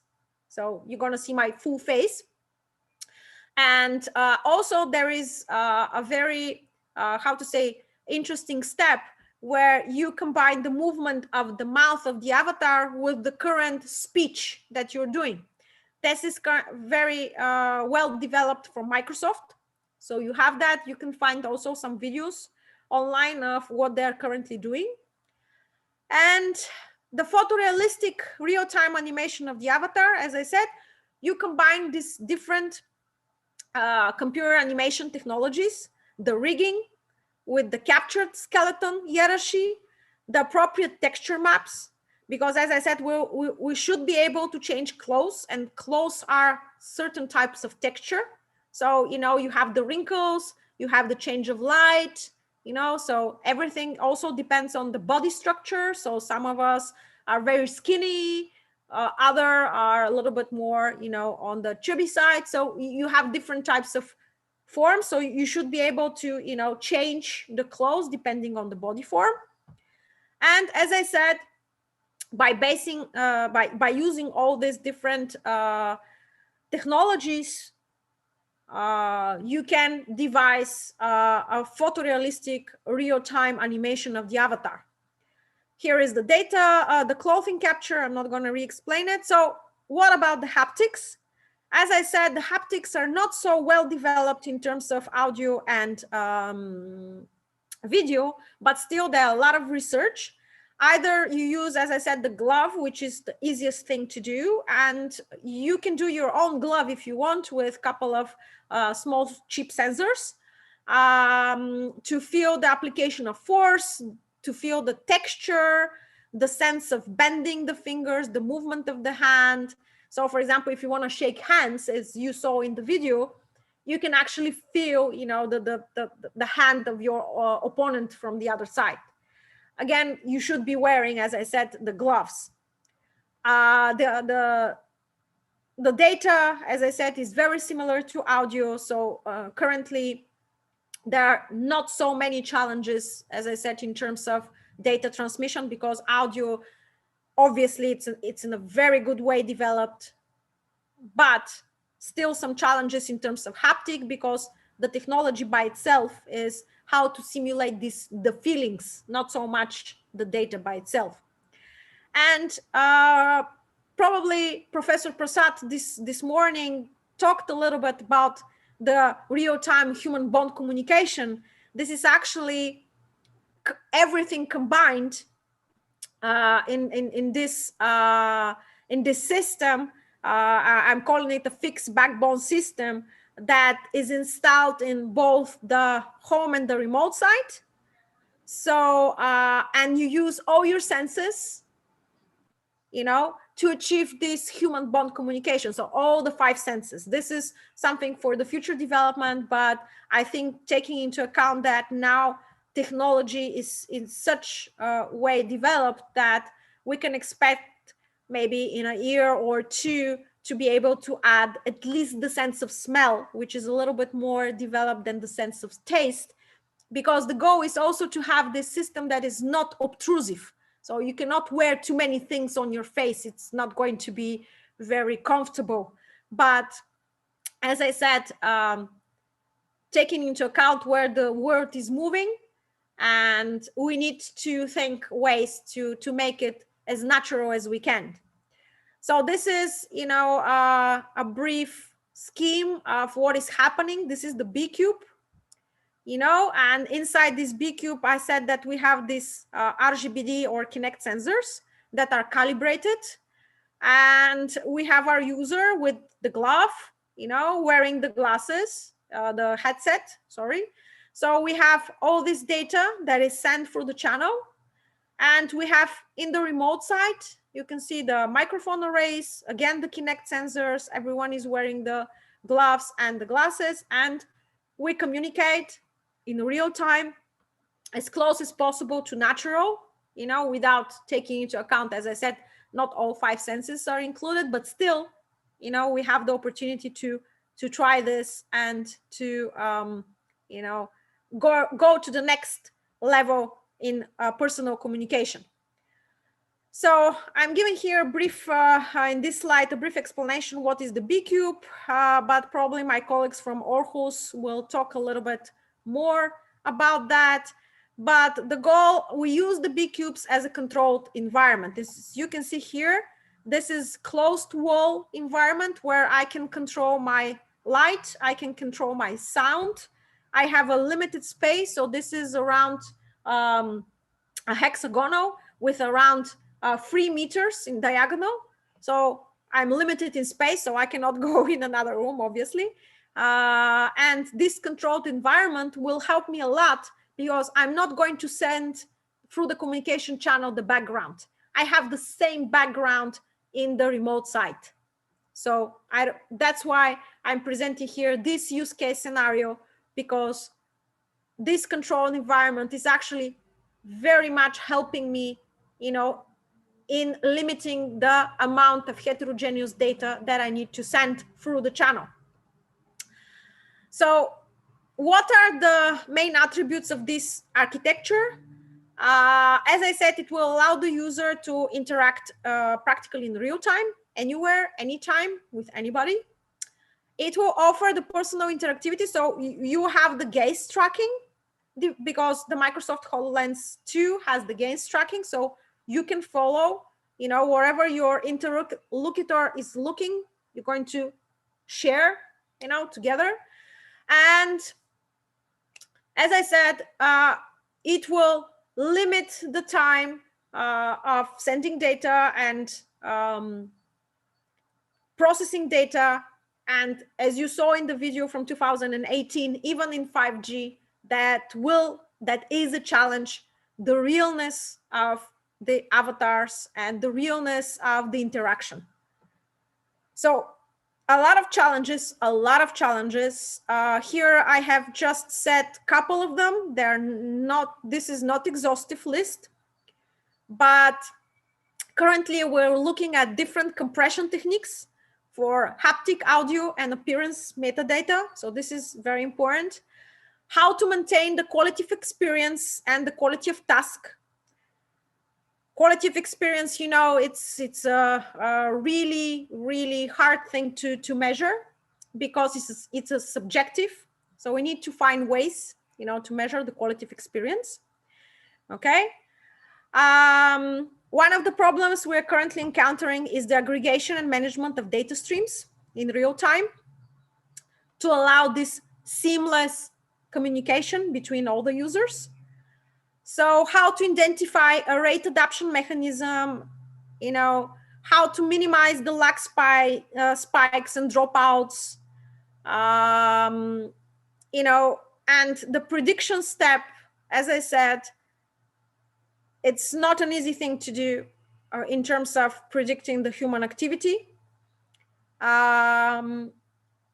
So again, plenty of challenges that remain, as I said, and we're currently working on solving a couple of them or give a solution.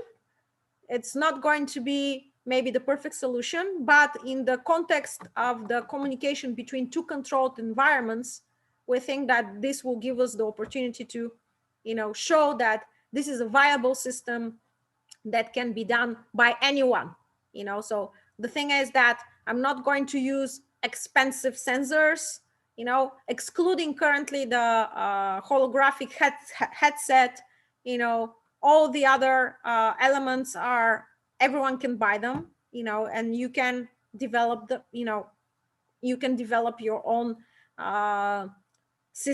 capture system, and you know, so the only challenge currently financially, as I said, is the problem of showing the hologram.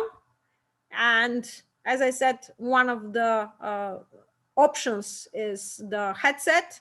The second one, it's even more expensive, and that's the problem, that you need to use a specialized screens to project. So this is not a viable option, but plenty of companies currently are working on developing, including Apple, are developing the augmented reality glasses. So we hope that maybe in the next 1 or 2 years, the price will go down. I remember at the beginning, the price of the RGBD sensors was very expensive, but now you can buy them very cheaply, even secondhand, and you know, you can spend around $100 and that's it. So hopefully, as I said, in a year or two, these headsets will become affordable for everyone, and like a little bit like the virtual reality glasses, and we can, you know, be more. It will be more easier to do that, to develop this type of holographic telepresence systems. So my goal today was to outline with some example, you know, the key concept and challenges that are set in front of the holographic telepresence, immersive holographic telepresence systems in the upcoming 2 or 3 years. At the same time, to give you an idea how to, you know, develop a multi-party from capturing to rendering long distance holographic communication architecture that is suitable also for the current state of the network, but obviously it will be much easier to work with this type of systems architectures in 5G. And as I said, there are a lot of challenges. There are some solutions, but all of the biggest companies and universities in plenty of countries are working on solving these challenges. And you can also join them in either capacity if you like the idea for the future of communication. And all this technology that you're seeing, with small exceptions, is thanks to some research projects that we have here in my university. I have cited here one of the current projects that we are basing our research on. We have also a new one that is the project that I told you between the University of Surrey, the University of Aarhus, and the Hellenic American University. So again, this project is based around the holographic telepresence systems. And as I said, hopefully next year, we're going to have a prototype developed where we can show you in real time what is possible to do and to share our experience. So thank you for your attention, and if you have any questions, I will try to answer them. Thank you.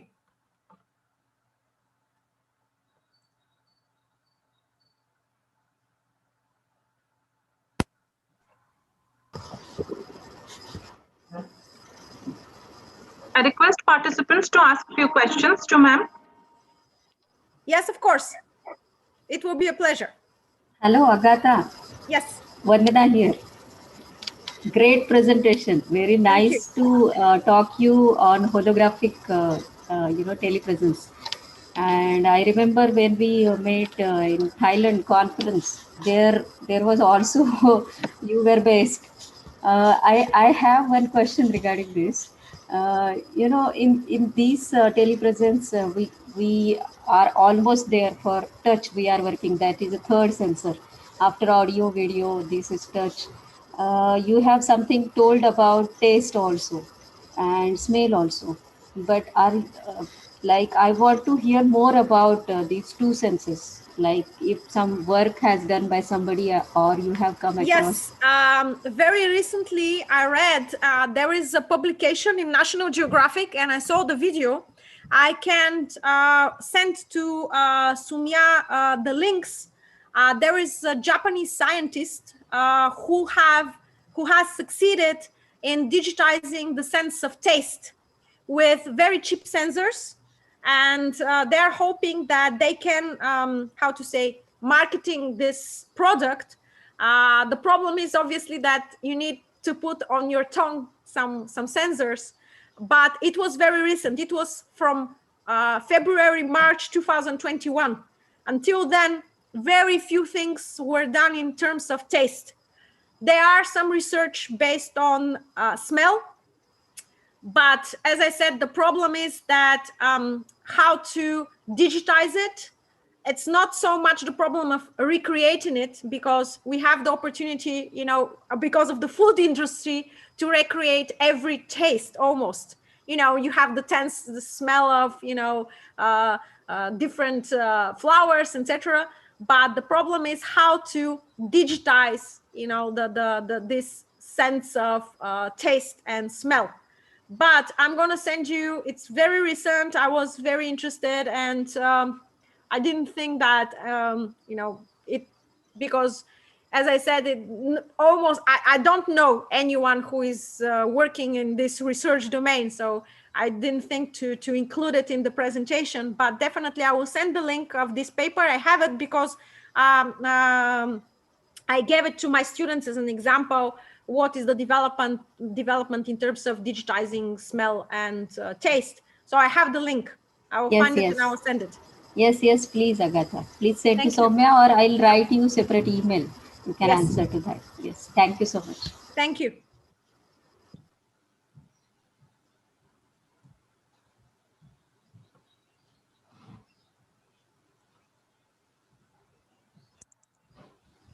Yes, any questions?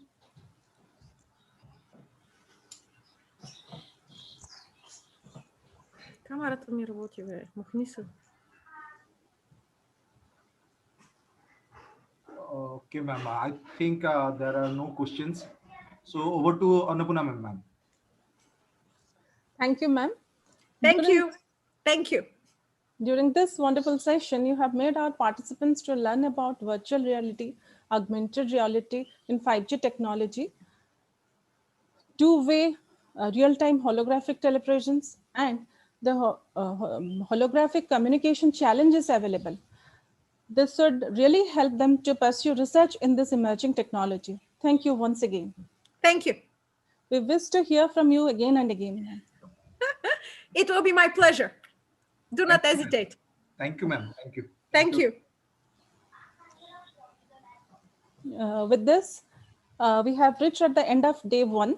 I hope all of you have enjoyed the sessions. Tomorrow, we will come up with some new interesting talk from our experts. I request all the participants to join at 9 o'clock tomorrow. Till then, bye-bye. And if you have any queries, you can ask our coordinator, sir.